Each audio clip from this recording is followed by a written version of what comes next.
இன்றைய தினத்திலே யோர்தானின் அக்கறையில் இஸ்ரவேலர் என்கிற தலைப்பிலே தேவ வார்த்தையை நாம் தியானிக்க போகிறோம். யோர்தானின் அக்கறையில் இஸ்ரவேலர்.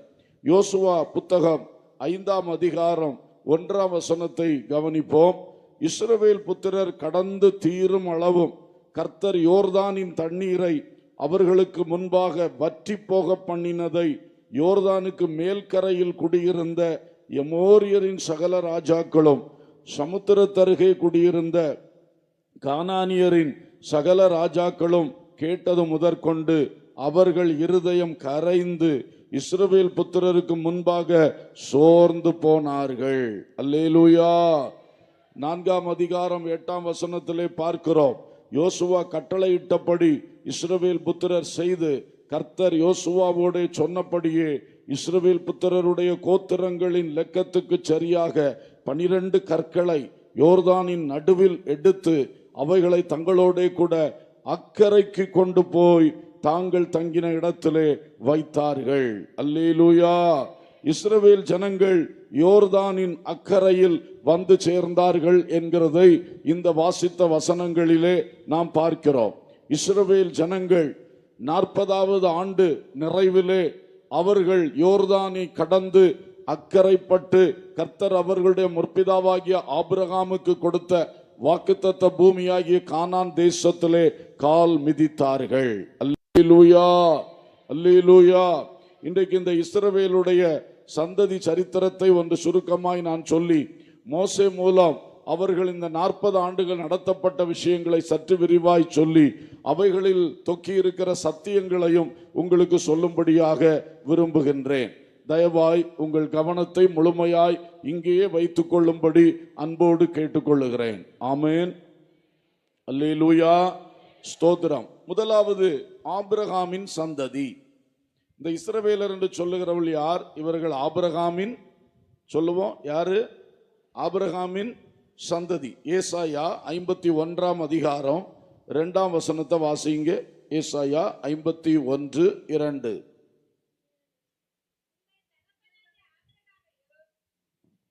மைக்ல வாசிங்கம்மா. உங்கள் தகப்பனாகிய ஆபிரகாமையும் உங்களை பெற்ற சாராளையும் நோக்கி பாருங்கள். அவன் ஒருவனாய் இருக்கையில் நான் அவனை அழைத்து அவனை ஆசீர்வதித்து அவனை பெருக பண்ணினேன். ஆபிரகாம் ஒருவனாய் இருக்கையில் தேவன் அவனை அழைத்து அவனை ஆசீர்வதித்து அவனை பெருக பண்ணினார். ஒரு அல்லேலூயா சொல்லுவோம். இதுதான் சுருக்கமா ஆபிரகாமுடைய சந்ததி சரித்திரம். பெரிய சரித்திரம் எழுதப்பட்டிருக்கிறது. இன்றைக்கு சுருக்கமாய் ஒரே வார்த்தையில் அவனுடைய சரித்திரத்தை சொல்லும் பொழுது, அவன் ஒருவனாய் இருக்கையில் தேவன் அவனை அழைத்தார், அவனை ஆசீர்வதித்தார், அவனை பெருக பண்ணினார். அல்லேலூயா. இதுதான் தேவனுடைய முக்கியமான நோக்கம், ஆபிரகாமை குறித்த நோக்கம். அவனுக்கு ஒரு சந்ததி வர வேண்டும். அந்த சந்ததி தேவன் தெரிந்து கொண்ட சந்ததியாக இருக்க வேண்டும். அது பெருக்கமாக இருக்க வேண்டும், ஆசீர்வாதமாக இருக்க வேண்டும். அல்லேலூயா. அதை கர்த்தர் செய்து நிறைவேற்றினார். இதில் நீங்க ஒன்றை கவனிக்கணும். ஆபிரகாமின் சந்ததி என்று சொல்லும் பொழுது அவனுடைய மகனாகிய ஈசாக்கின் சந்ததி, அவனுடைய மகனாகிய யாக்கோபு, ஏசா என்கிற 2 பேருடைய சந்ததி, எல்லாமே ஆபிரகாமின் சந்ததி தான். புரிந்து கொள்ளுங்கள். இஸ்ரவேல் மட்டுமல்ல, ஏசாவின் சந்ததி ஒன்றும் இருக்கிறது. அடுத்து ஆபிரகாமுக்கு இஸ்மவேல் என்ற ஒரு பிள்ளை பிறந்தான். அவனுடைய சந்ததியும் ஆபிரகாமின் சந்ததி தான். ஆபிரகாமுக்கு கேத்தூராள் என்பவள் மூலம் அநேக பிள்ளைகள் பிறந்தார்கள். அவங்க சந்ததிகளும் யார் சந்ததி தான்? ஆபிரகாமின் சந்ததி. அப்போ ஆபிரகாமின் சந்ததி என்று சொல்லும் பொழுது அது இந்த உலகத்தை இன்னைக்கு நிரப்பி கொண்டிருக்கிறது. அவ்வளவு பெரிய பெருக்கமாக கடற்கரை மணலை போல, வானத்தில் இருக்கிற நட்சத்திரங்களை போல அது இருக்கிறதை நாம் பார்க்கிறோம். பூமியின் தூளை போல இருக்கிறத பார்க்கிறோம். அல்லேலூயா, ஸ்தோத்திரம். அதுதான் இந்த ஆபிரகாமின் சந்ததி என்று சொல்லுவது. தேவனுடைய நோக்கம் அதுவா இருந்தது. ஆனா அந்த ஆபிரகாமுக்குள்ள இருந்து ஈசாக்கு வழியாக, இஸ்மவேல் வழியாக அல்ல, கேத்தூராள் பிள்ளைகளுடைய வழியாக அல்ல, அந்த ஈசாக்கு என்கிற ஒருவன், அவனுக்கு வாக்குத்தத்த பிள்ளை, அந்த பிள்ளையின் மூலமாக அடுத்து அவர் அடுத்த காரியத்தை கொண்டு வருகிறார். அவருடைய ஒரு பரிசுத்த சந்ததியை, ஒரு வாக்குத்தத்த சந்ததியை உருவாக்குவதற்கு, உலகமெல்லாம் நிரம்பி கிடக்கிற ஆபிரகாமின் சந்ததி ஒன்று, அதற்குள்ளே தேவன் தெரிந்து கொண்ட ஒரு பரிசுத்த சந்ததி, அதற்கு ஈசாக்கு. அவனை குறித்தும் ஒரு வசனம் வாசிக்கிறேன். ஆதியாகமம் 25ஆம் அதிகாரம் 21, 22 ஆகிய வசனங்களில் படிக்கும் பொழுது, படிங்க. மலடியாயிருந்த தன் மனைவிக்காக ஈசாக்கு கர்த்தரை நோக்கி வேண்டுதல் செய்தான். கர்த்தர் அவன் வேண்டுதலை கேட்டருளினார். அவர் மனைவி ரெபெக்காள் கற்பந்தரித்தாள். அவள் கற்பத்திலே பிள்ளைகள் ஒன்றோடொன்று மோதிக்கொண்டிருந்தன. அப்பொழுது அவள், இப்படியானால் எனக்கு எப்படியோ என்று சொல்லி கர்த்தரிடத்தில் விசாரிக்கும்படி போனாள். அதற்கு கர்த்தர், 2 ஜாதிகள் உன் கற்பத்தில் உண்டாயிருக்கிறது, 2 ஜாதிகள் உன் கற்பத்தில் உண்டாயிருக்கிறது, 2 வித ஜனங்கள் உன் வயிற்றிலிருந்து பிரியும், அவர்களில் ஒரு ஜனத்தார் மற்ற ஜனத்தாரை பார்க்கிலும் பலத்திருப்பார்கள், மூத்தவன் இளையவனை சேவிப்பான் என்றார். அல்லேலூயா. அப்ப ஆபிரகாம் வழியாக, அடுத்தது ஈசாக்கு வழியாக இந்த சந்ததி வருகிறது. ஈசாக்கு வழியாய் வரும் பொழுது அங்கேயும் 2 ஜன கூட்டம் என்று சொல்லி இருக்கிறது, 2 வம்சங்கள் என்று சொல்லி இருக்கிறது. ஒன்று ஏசாவுடையது, ஒன்று யாக்கோபுடையது. ஏசாவுடையவர்கள் ஏதோமியர்கள் என்று அழைக்கப்படுகிறார்கள். இன்றைக்கு இருக்கிற ஈராக், ஈரான் போன்ற இடங்களில் இருப்பதாக சொல்லுகிறார்கள் அவருடைய சந்ததிகள். மற்றவர்கள் இஸ்மவேலர்கள் என்று அழைக்கப்படுகிறார்கள். அதிகமாக இன்றைக்கு இஸ்லாமியர் என்று சொல்லப்படுகிறவர்கள் அந்த வம்சமாய் இருக்கிறார்கள் என்று கூறுகிறார்கள். இது பொதுப்படையாய் கூறுவது, சரித்திர ஆராய்ச்சியால் பல குறிப்புகளை கொண்டு வருகிறார்கள். இப்படி இந்த சந்ததிகள் வரும் பொழுது ஈசாக்கு மூலம் அடுத்த 2 வருது, ஏசா, யாக்கோப். 2ம் ஒண்ணுக்கு வயிற்றுக்குள்ளே மோதுது. வயிற்றுக்குள்ளேயே 2 பேரும் என்ன பண்ணிக்கிட்டான், மோதிக்கிறான். அப்புறம் பிரசவத்தில் யாக்கோபு ஏசா காலை பிடிச்சிட்டு என்ன செய்யறான், உன்னை முந்த விடுவனாடான்னு சொல்லிட்டு என்ன பண்றான், வாரான். ஒரே போராட்டம் தான், வயிற்றுக்குள்ளே போராட்டம். அப்புறம் உங்களுக்கு தெரியும், சேஷ்டபுத்திர பாகத்தை டக்குன்னு என்ன செஞ்சிட்டான், வாங்கிட்டான். அப்பாவுடைய ஆசீர்வாதத்தை வாங்கிட்டான். அப்புறம் வேற வழி இல்லை, மூத்தவன் இளையவனை சேவிப்பான். அல்லேலூயா. அப்ப அதுல வந்த அந்த யாக்கோபு, அதுதான் தேவன் தெரிந்து கொண்ட பரிசுத்த சந்ததி. அல்லேலூயா. இப்படி பல பிரான்ச்சஸ், பல கிளைகள் வழியாக வரும் பொழுதும் நேராக ஆபிரகாமிலிருந்து வருகிற இந்த சந்ததியை மனதில் வைத்திருக்க வேண்டும். ஆபிரகாம், ஈசாக்கு, யாக்கோபு. ஆபிரகாம், ஈசாக்கு, யாக்கோபு. அல்லேலூயா. இதுதான் கர்த்தர் தெரிந்து கொண்ட பரிசுத்த வம்சம். அந்த வம்சத்தை ஏன் தெரிந்து கொண்டாருன்னா, நம்ம எல்லாருக்கும், நாமெல்லாம் புறஜாதிகள், இந்த வம்சத்துக்குள்ள வரமாட்டோம், புறஜாதிகள்.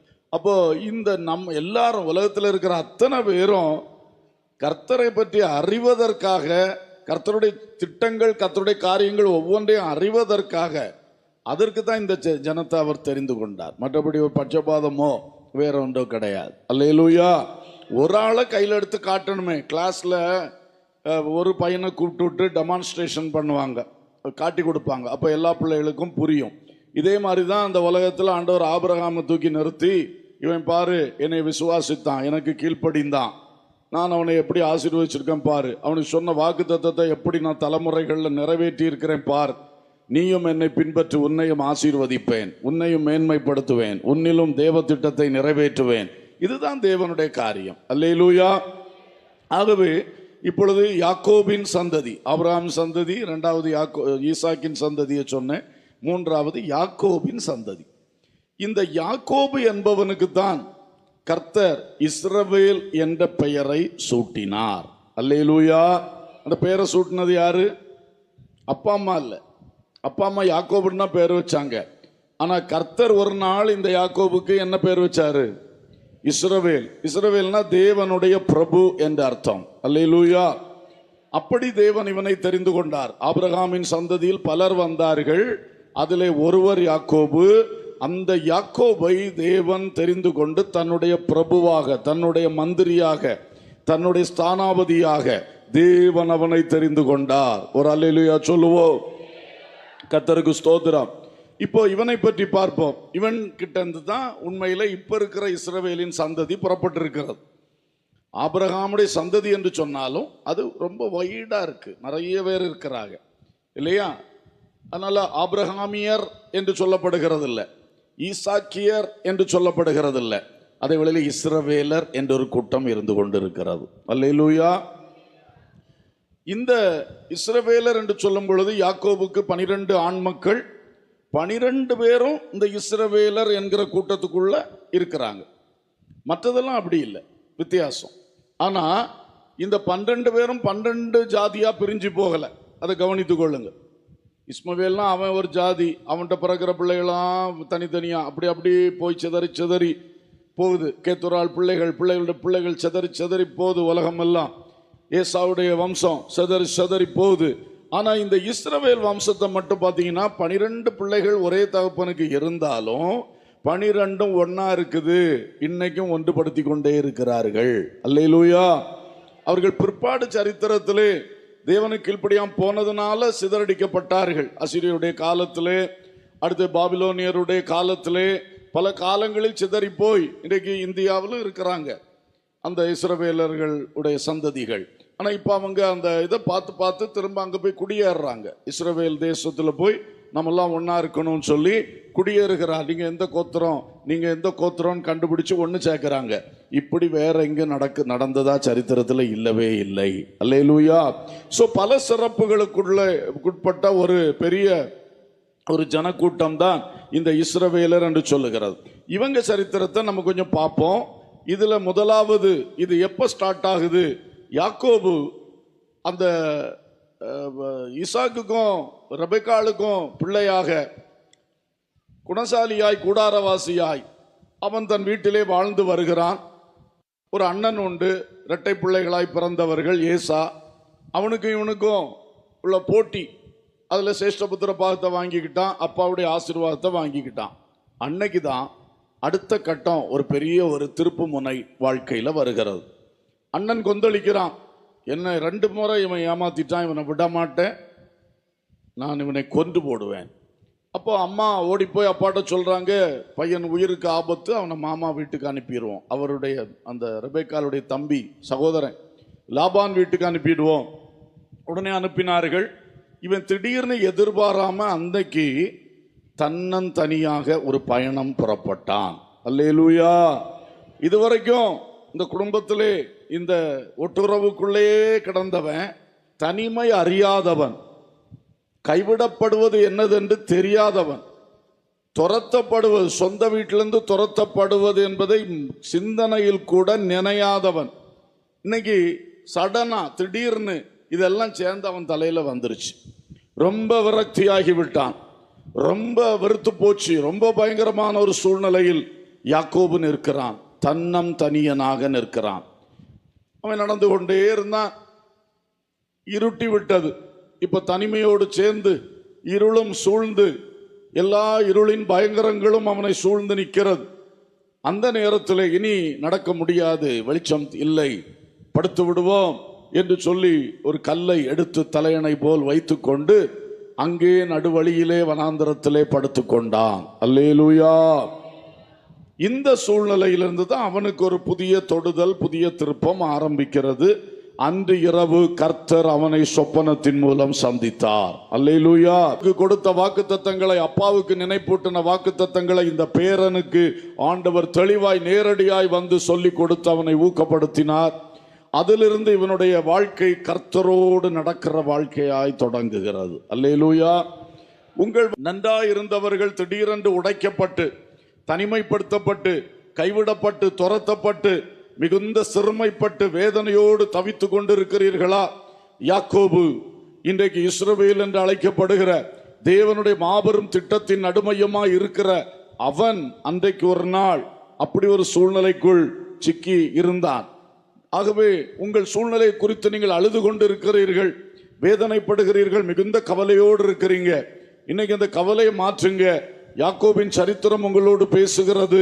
கர்த்தர் உன்னை தனிமைப்பட ஒப்பு கொடுத்தாருன்னா கர்த்தர் உன்னை குறித்து பெரிய நோக்கத்தை வச்சிருக்கிறார்.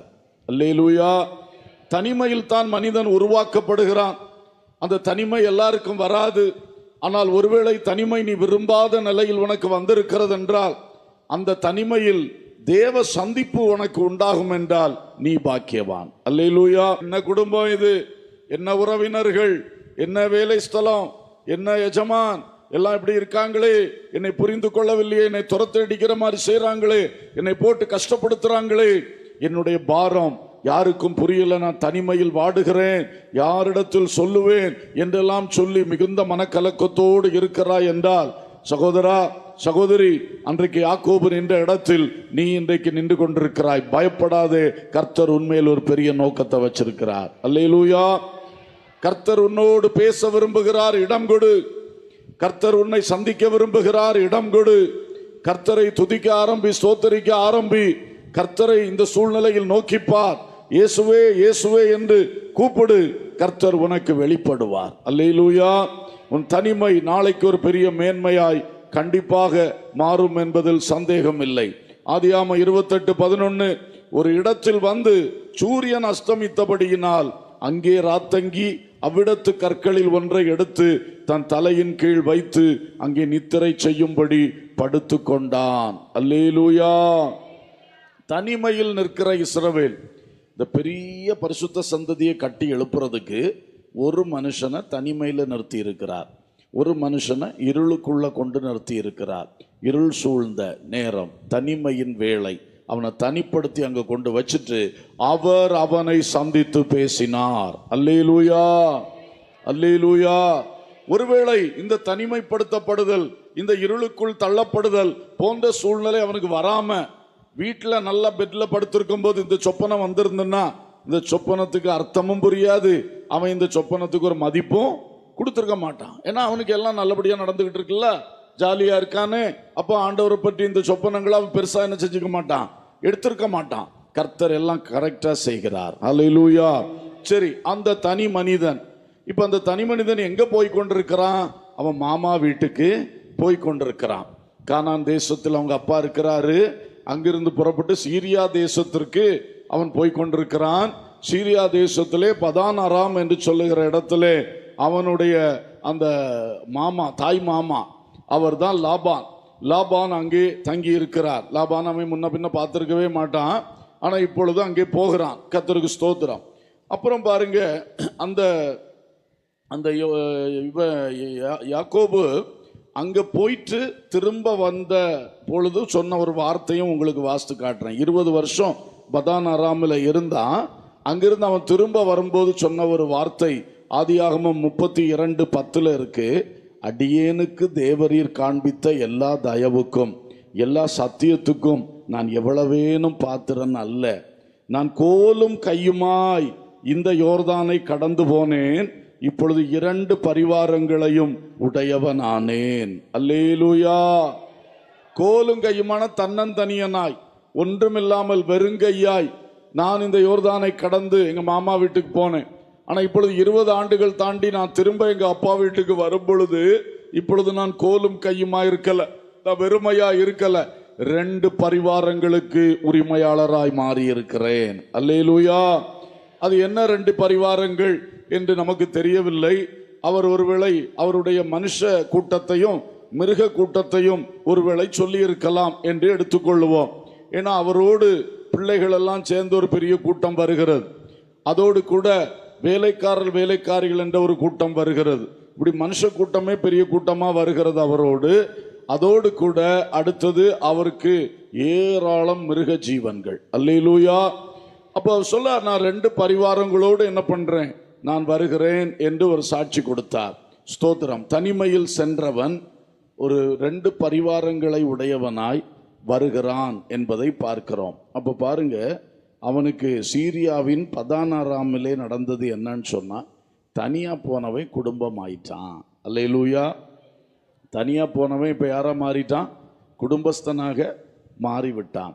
இன்றைக்கு பலருடைய வாழ்விலே அந்த தனிமை இன்னும் மாற மாட்டேங்குது. வயசு 30 ஆச்சியா, என் பிள்ளை கல்யாணம் நடக்கல என்று சொல்லி வேதனைப்படுகிறீர்கள். இந்த தேவன் ஒரு பிள்ளைக்கு ஏற்ற வேளையில் கல்யாணம் நடத்தி வைக்க விரும்புகிறார், சித்தமுள்ளவராய் இருக்கிறார், அதை செய்ய வல்லமையுடையவராக இருக்கிறார். அல்லேலூயா. ஸ்தோத்திரம். ஆண்டவரால் செய்ய முடியும், ஆண்டவர் அதை செய்வார். ஆனாலே யாராவது வருத்தத்தோடு வேதனையோடு இருக்கிறீர்களா?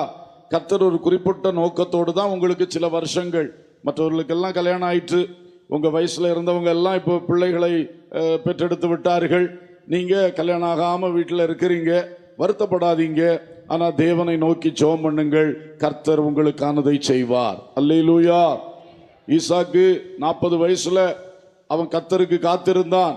அவன் தியானம் பண்ண ஒரு இடத்தில் அப்படியே வீட்டை விட்டு வெளியே போயிருக்கும் பொழுது அவனுடைய கண்களை ஏறெடுத்து பார்க்கிறான். அவனுக்காக வாழ்க்கை துணையை ரெபெக்காளை கர்த்தர் கொண்டு வந்தார். அல்லேலூயா. அப்படிப்பட்ட தேவன் நம்முடைய தேவன். அந்த ஈசாக்குக்கு பெண் பார்க்க தகப்பனார் ஆபிரகாம் தன்னுடைய மூத்த ஊழியக்காரனை அனுப்பியிருந்த பொழுது அந்த ஊழியக்காரன் சாட்சி சொன்னான், என் எஜமானுடைய மகனுக்கு ஒரு பெண்ணை தெரிந்தெடுக்க என்னை நேர் வழியாய் நடத்தி வந்த தேவனுக்கு ஸ்தோத்திரம். ஒரு அல்லேலூயா சொல்லுங்க. நேர் வழியாய் நடத்தி வந்தார், நேர் வழியாய் நடத்தி வந்தார். இன்னைக்கு நிறைய பேருடைய கல்யாணத்துல பல குழப்பங்கள். கல்யாணம் பேசி பேசி நடக்க மாட்டேங்குது. அங்க போனோம், இங்க போனோம், அது பிடிக்கல, இது பிடிக்கல, அது ஒத்து வரல, இது ஒத்து வரலன்னு குழம்பி கொண்டு இருக்கலாம். ஆனாலும் பார், கர்த்தர் உண்மையில் வைத்த தீர்மானம் நிறைவேறும்.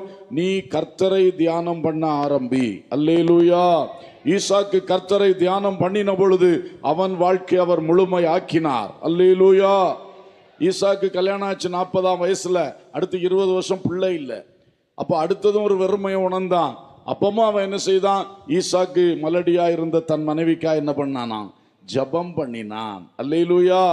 மனைவியை உதைக்கல, மனைவியை கஷ்டப்படுத்தல, உன்னாலதான் எனக்கு சந்ததி இல்லைன்னு சொல்லல. அந்த மனைவிக்காக அவன் ஜபம் பண்ணினான். கர்த்தர் அவளை ஆசீர்வதித்தார். 2 பிள்ளைகளை ஒரே பிரசவத்துல பெற்றெடுத்தாள். அல்லேலூயா. 40ஆம் வயசுல கல்யாணம், 60வது வயசுல 2 பிள்ளைங்க. அல்லேலூயா. அந்த கர்த்தர் இன்றைக்கும் ஜீவிக்கிறார். நீ பயப்படாதே. ஆமென். உன் பிள்ளையை குறித்து பயப்படாத, நீ உன் வாழ்க்கை குறித்து பயப்படாத. கர்த்தர் உனக்காக குறித்து வைத்ததை ஏற்ற வேளையில் செய்வார். ஆனா நீங்க என்ன பண்ணணும்? கலங்கி கவலைப்பட்டு கண்டதையும் பேசி முறுமுறுத்து குறை சொல்லி அப்படி போகாதபடி கர்த்தரையே தியானம் பண்ணுகிறவர்களாய், கர்த்தரை நோக்கி ஜெபிக்கிறவர்களாய், கர்த்தரை உத்தமமாய் பின்பற்றுகிறவர்களாய் காணப்படுங்கள். ஏற்ற வேளையில் கர்த்தர் செய்வார். அல்லேலூயா. அவருடைய தீர்மானத்துக்கு உங்களை கொடுங்க. யாக்கோபு அந்த பெத்தேலிலே அன்றைக்கு தனிமையில் இருந்தான். பெத்தேல் என்கிற இடத்துல அன்னைக்கு தான் சொப்பனம் கொடுத்தார். உடனே அப்படியே ஏற்றுக்கொண்டான். நீங்க சொல்றது போல நான் செய்யறேன், நீங்க எனக்கு சொன்னதை நீங்க எனக்கு செய்யுங்க, நான் உங்களை மகிமைப்படுத்துவேன்னு சொல்லி ஒப்பந்தம் பண்ணிக்கிட்டு கர்த்தரோட வாழ ஆரம்பிச்சான். அந்த மாதிரி நீங்க வாழுங்க. உன் தனிமையிலே நீ தீர்மானம் எடு. இன்றைக்கு இருக்கிற சிறுமையிலே நீ தீர்மானம் எடு. இன்றைக்கு இருக்கிற கைவிடப்பட்ட நிலைமையிலே இயேசுவின் கையை பிடிச்சு வாழுவேன், இயேசு என்னை ஆசீர்வதிப்பார் என்று சொல்லி இயேசுவின் கையை பிடி. ஞானஸ்நானம் பெற்று இயேசுவோடு இனி இணைக்கப்படு. அது முதல் உன் வாழ்க்கை ஆசீர்வதிக்கப்படும். அல்லேலூயா. உனக்கான சகலத்தையும் கர்த்தர் இயேசு பொறுப்படுத்து அழகாய் செய்வார். அப்படி இவனை கொண்டு வந்து கர்த்தர் அந்த பெத்தேலில் தனிமை, அடுத்தது இதுல பதான் அராம்ல குடும்பம், அடுத்தது நீங்க பாருங்க, பதான் அராம்ல இருந்து அவன் புறப்பட்டு கானானுக்கு வந்தான். அவங்க அப்பா கூட இருந்தான். அப்புறம் அவங்க அப்பா மரிச்சிட்டாரு. அதுக்கு பிறகு அவன் பிள்ளைகள் அங்கே கானானிலே தன்னுடைய சுதந்திரமான பூமியிலே இருந்து ஆடுகள் மேய்த்து அப்படியே வாழ்ந்து வந்தார்கள். அப்படி இருக்கும் பொழுது பாருங்கள், திடீரென்று அங்கே பஞ்சம் உண்டான காரணத்தினால் அவர்கள் கொஞ்சம் கஷ்டப்பட்டார்கள்.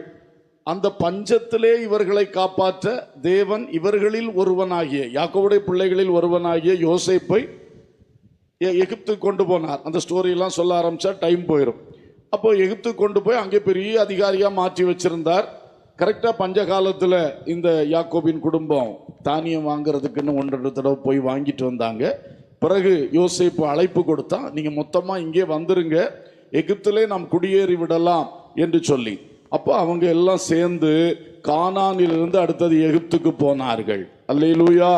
வாக்குத்தத்த சந்ததியினுடைய ஒரு மூமெண்ட். அவங்க எப்படி எப்படி ஒவ்வொரு இடம் விட்டு அடுத்த இடம் போறாங்க, ஒவ்வொரு கட்டத்திலையும் வளர்ச்சி, அதையும் இது காட்டுகிறது. பெத்தேலில் தனிமை, பதான் ஆராமிலே குடும்பம். இப்பொழுது அடுத்து பாருங்க, அவன் குடும்பத்தை பற்றி ஒரு வார்த்தை. ஆதியாகமம் 46:27. யோசேப்புக்கு எகிப்திலே பிறந்த குமாரர் 2 பேர். ஆக எகிப்துக்கு போன யாக்கோபின் குடும்பத்தார் 70 பேர். இந்த வார்த்தையை கவனிச்சீங்களா? யாக்கோபின்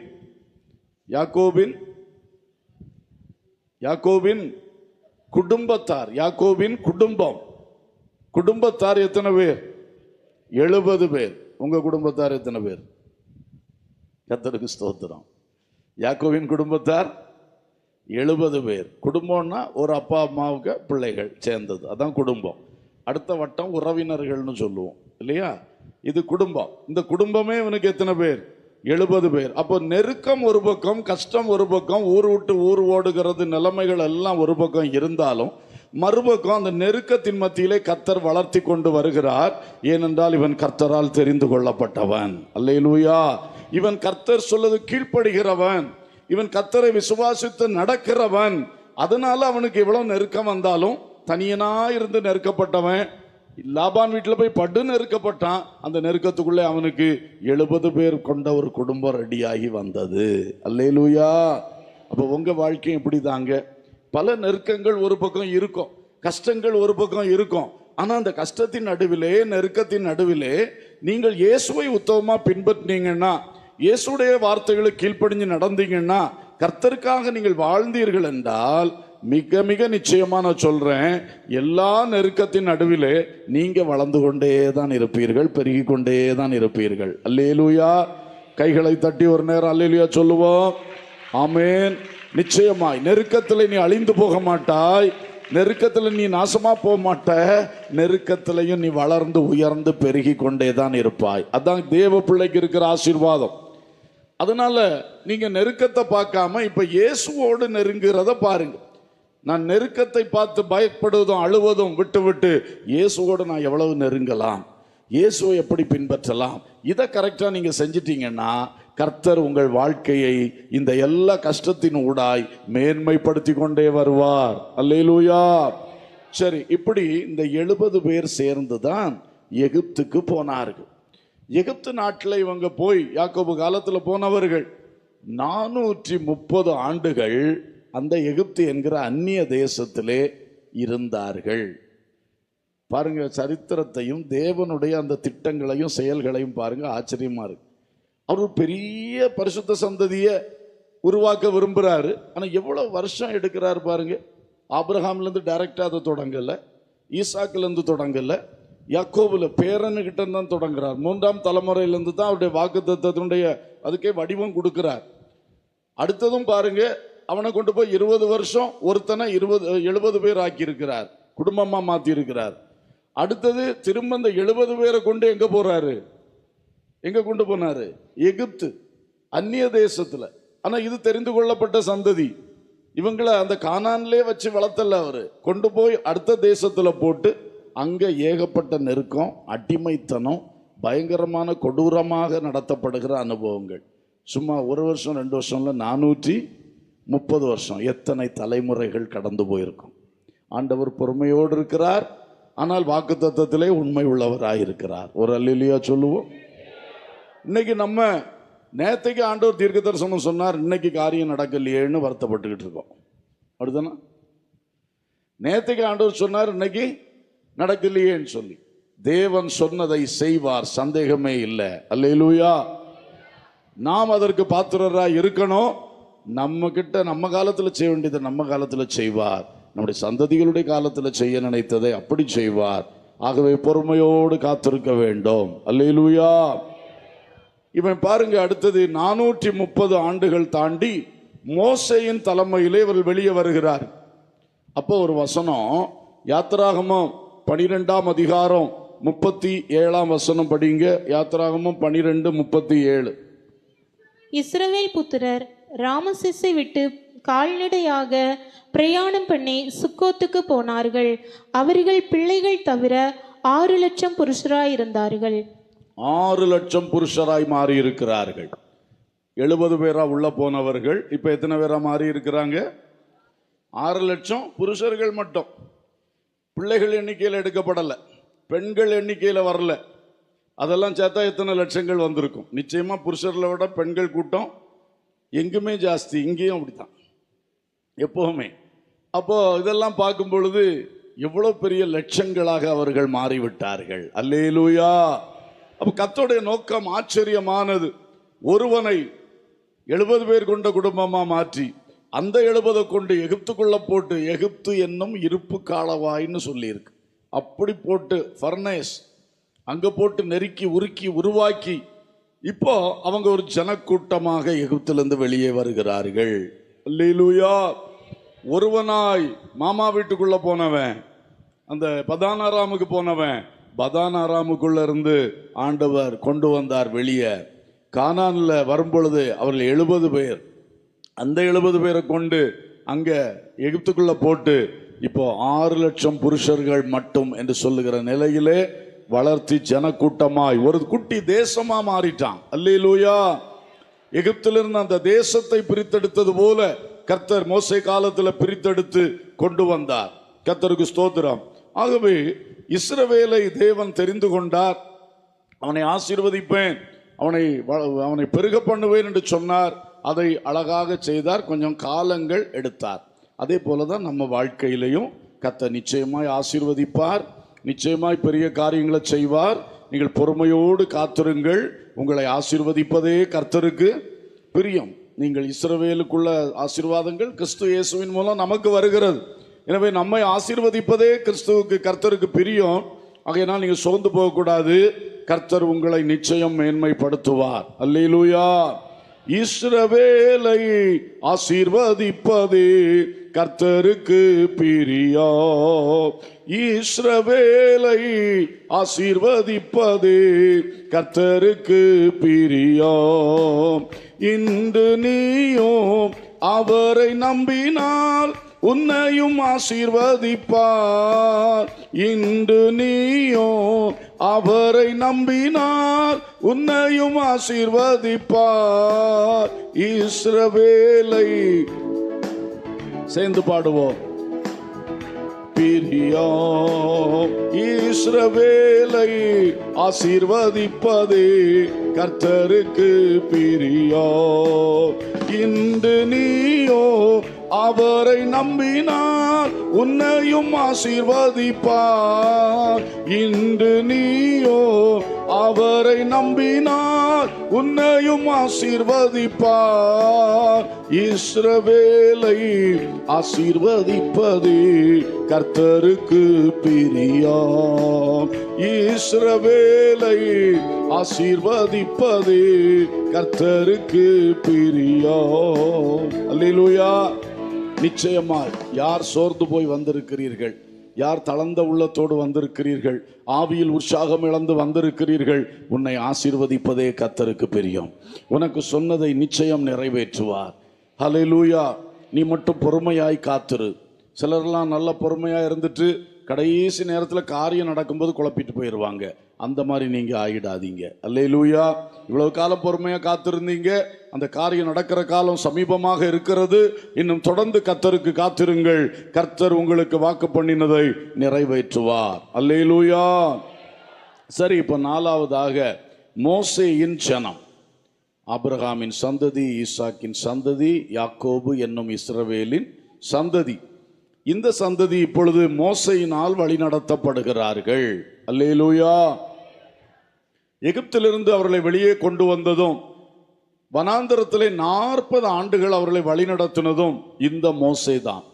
அப்ப அதை குறித்து நாம் பார்க்கும் பொழுது, முதலாவது எகிப்திலிருந்து இந்த ஜனத்தை வெளியே கொண்டு வருவதற்கு கர்த்தர் கொடுத்த ஒரு பிரமாணம் பஸ்கா பிரமாணம். அல்லேலூயா. உங்களில் வேதம் படித்தவர்களுக்கு தெரியும், இஸ்ரவேல் ஜனங்கள் எல்லாரும் வீட்டுக்கு ஒரு ஆட்டுக்குட்டியை தெரிந்து கொள்ளணும்.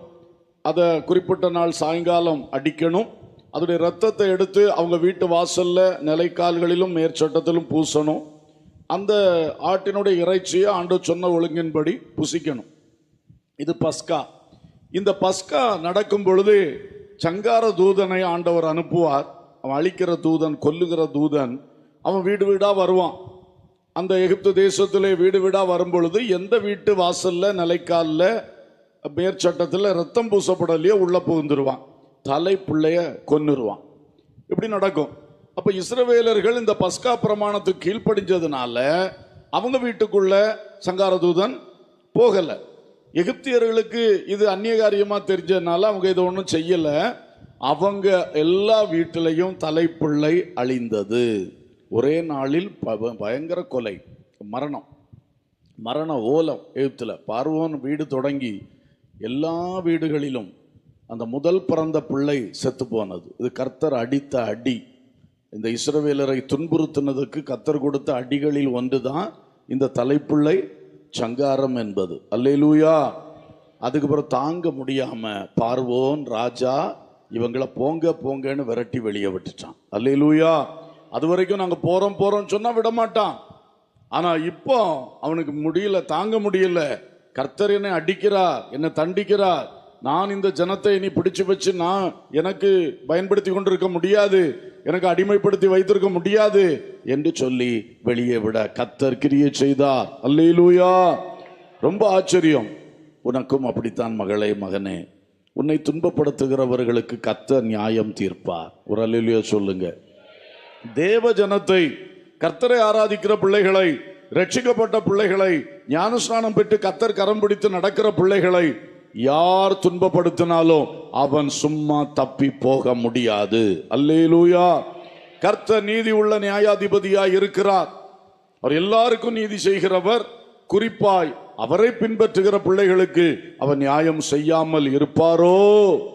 அவர் நியாயம் செய்யாமல் இருப்பாரோ? நீ பல வேதனைப்படுத்தப்படுகிறாய்.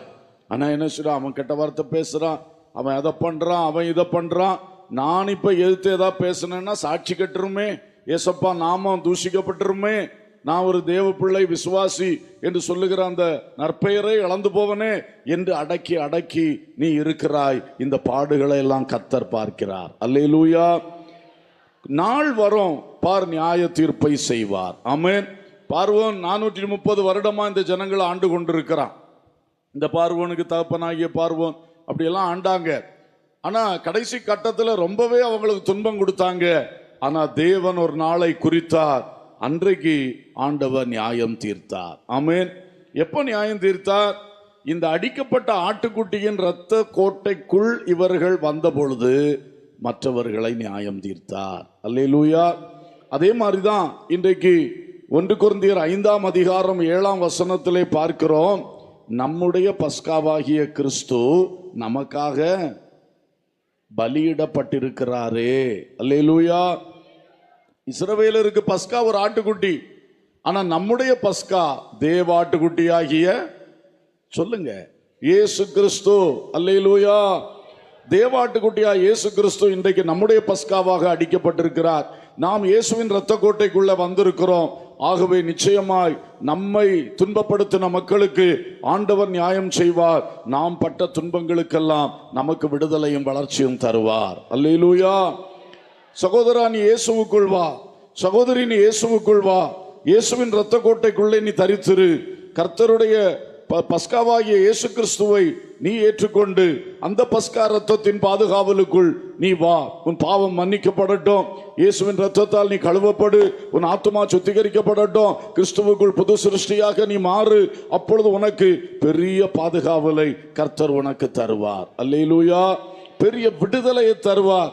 அன்றைக்கு அந்த ராத்திரியிலே இஸ்ரவேலர் விடுதலையாகி வெளியே வந்தார்கள். வெளியே வந்தவர்கள் சந்தோஷமாய் வெளியே வந்த பொழுது திடீரென்று பார்த்தால் செங்கடல் குறுக்கே இருக்கிறது. செங்கடலை எப்படி நாம் இது பண்ணது, இல்ல சுத்தி எங்க நடக்கிறது அப்படி யோசிக்கும் பொழுது பின்னால பழையபடி பார்வோனின் சேனை இவர்களை பிடித்து திரும்ப எகிப்தில் கொண்டு அடைக்க வேண்டும் என்று வேகமாய் சேனைகளோடு வருகிறான். நல்ல விடுதலை. பஸ்காவின் இரத்தத்தினாலே விடுதலை, இயேசுவின் இரத்தத்தினாலே விடுதலை. அடுத்த கட்டம் பார்த்தா பின்னால சத்ருவின் இருக்கும், முன்னால இயற்கையினுடைய தடை. என்ன பண்ண, சிக்கிட்டோமே. இப்போ அவன் எல்லா கோபத்தையும் சேர்த்து நம்மள்கிட்ட காட்டுவானே, திரும்ப பிடிச்சு கொண்டு போனா நமக்கு இருந்த மதிப்பும் போயிருமே என்றெல்லாம் வேதனையோடு இருக்கும் பொழுது நமக்கு தெரியும் தேவன் மோசே மூலமாய் அந்த செங்கடலை 2ஆக பிளந்து வழி திறந்து கொடுத்தார். அல்லேலூயா. செங்கடலிலே அவர்கள் கடந்து வந்தார்கள். அதே செங்கடலுக்குள்ள பார்வோனின் சேனையும் உள்ள வந்தாங்க.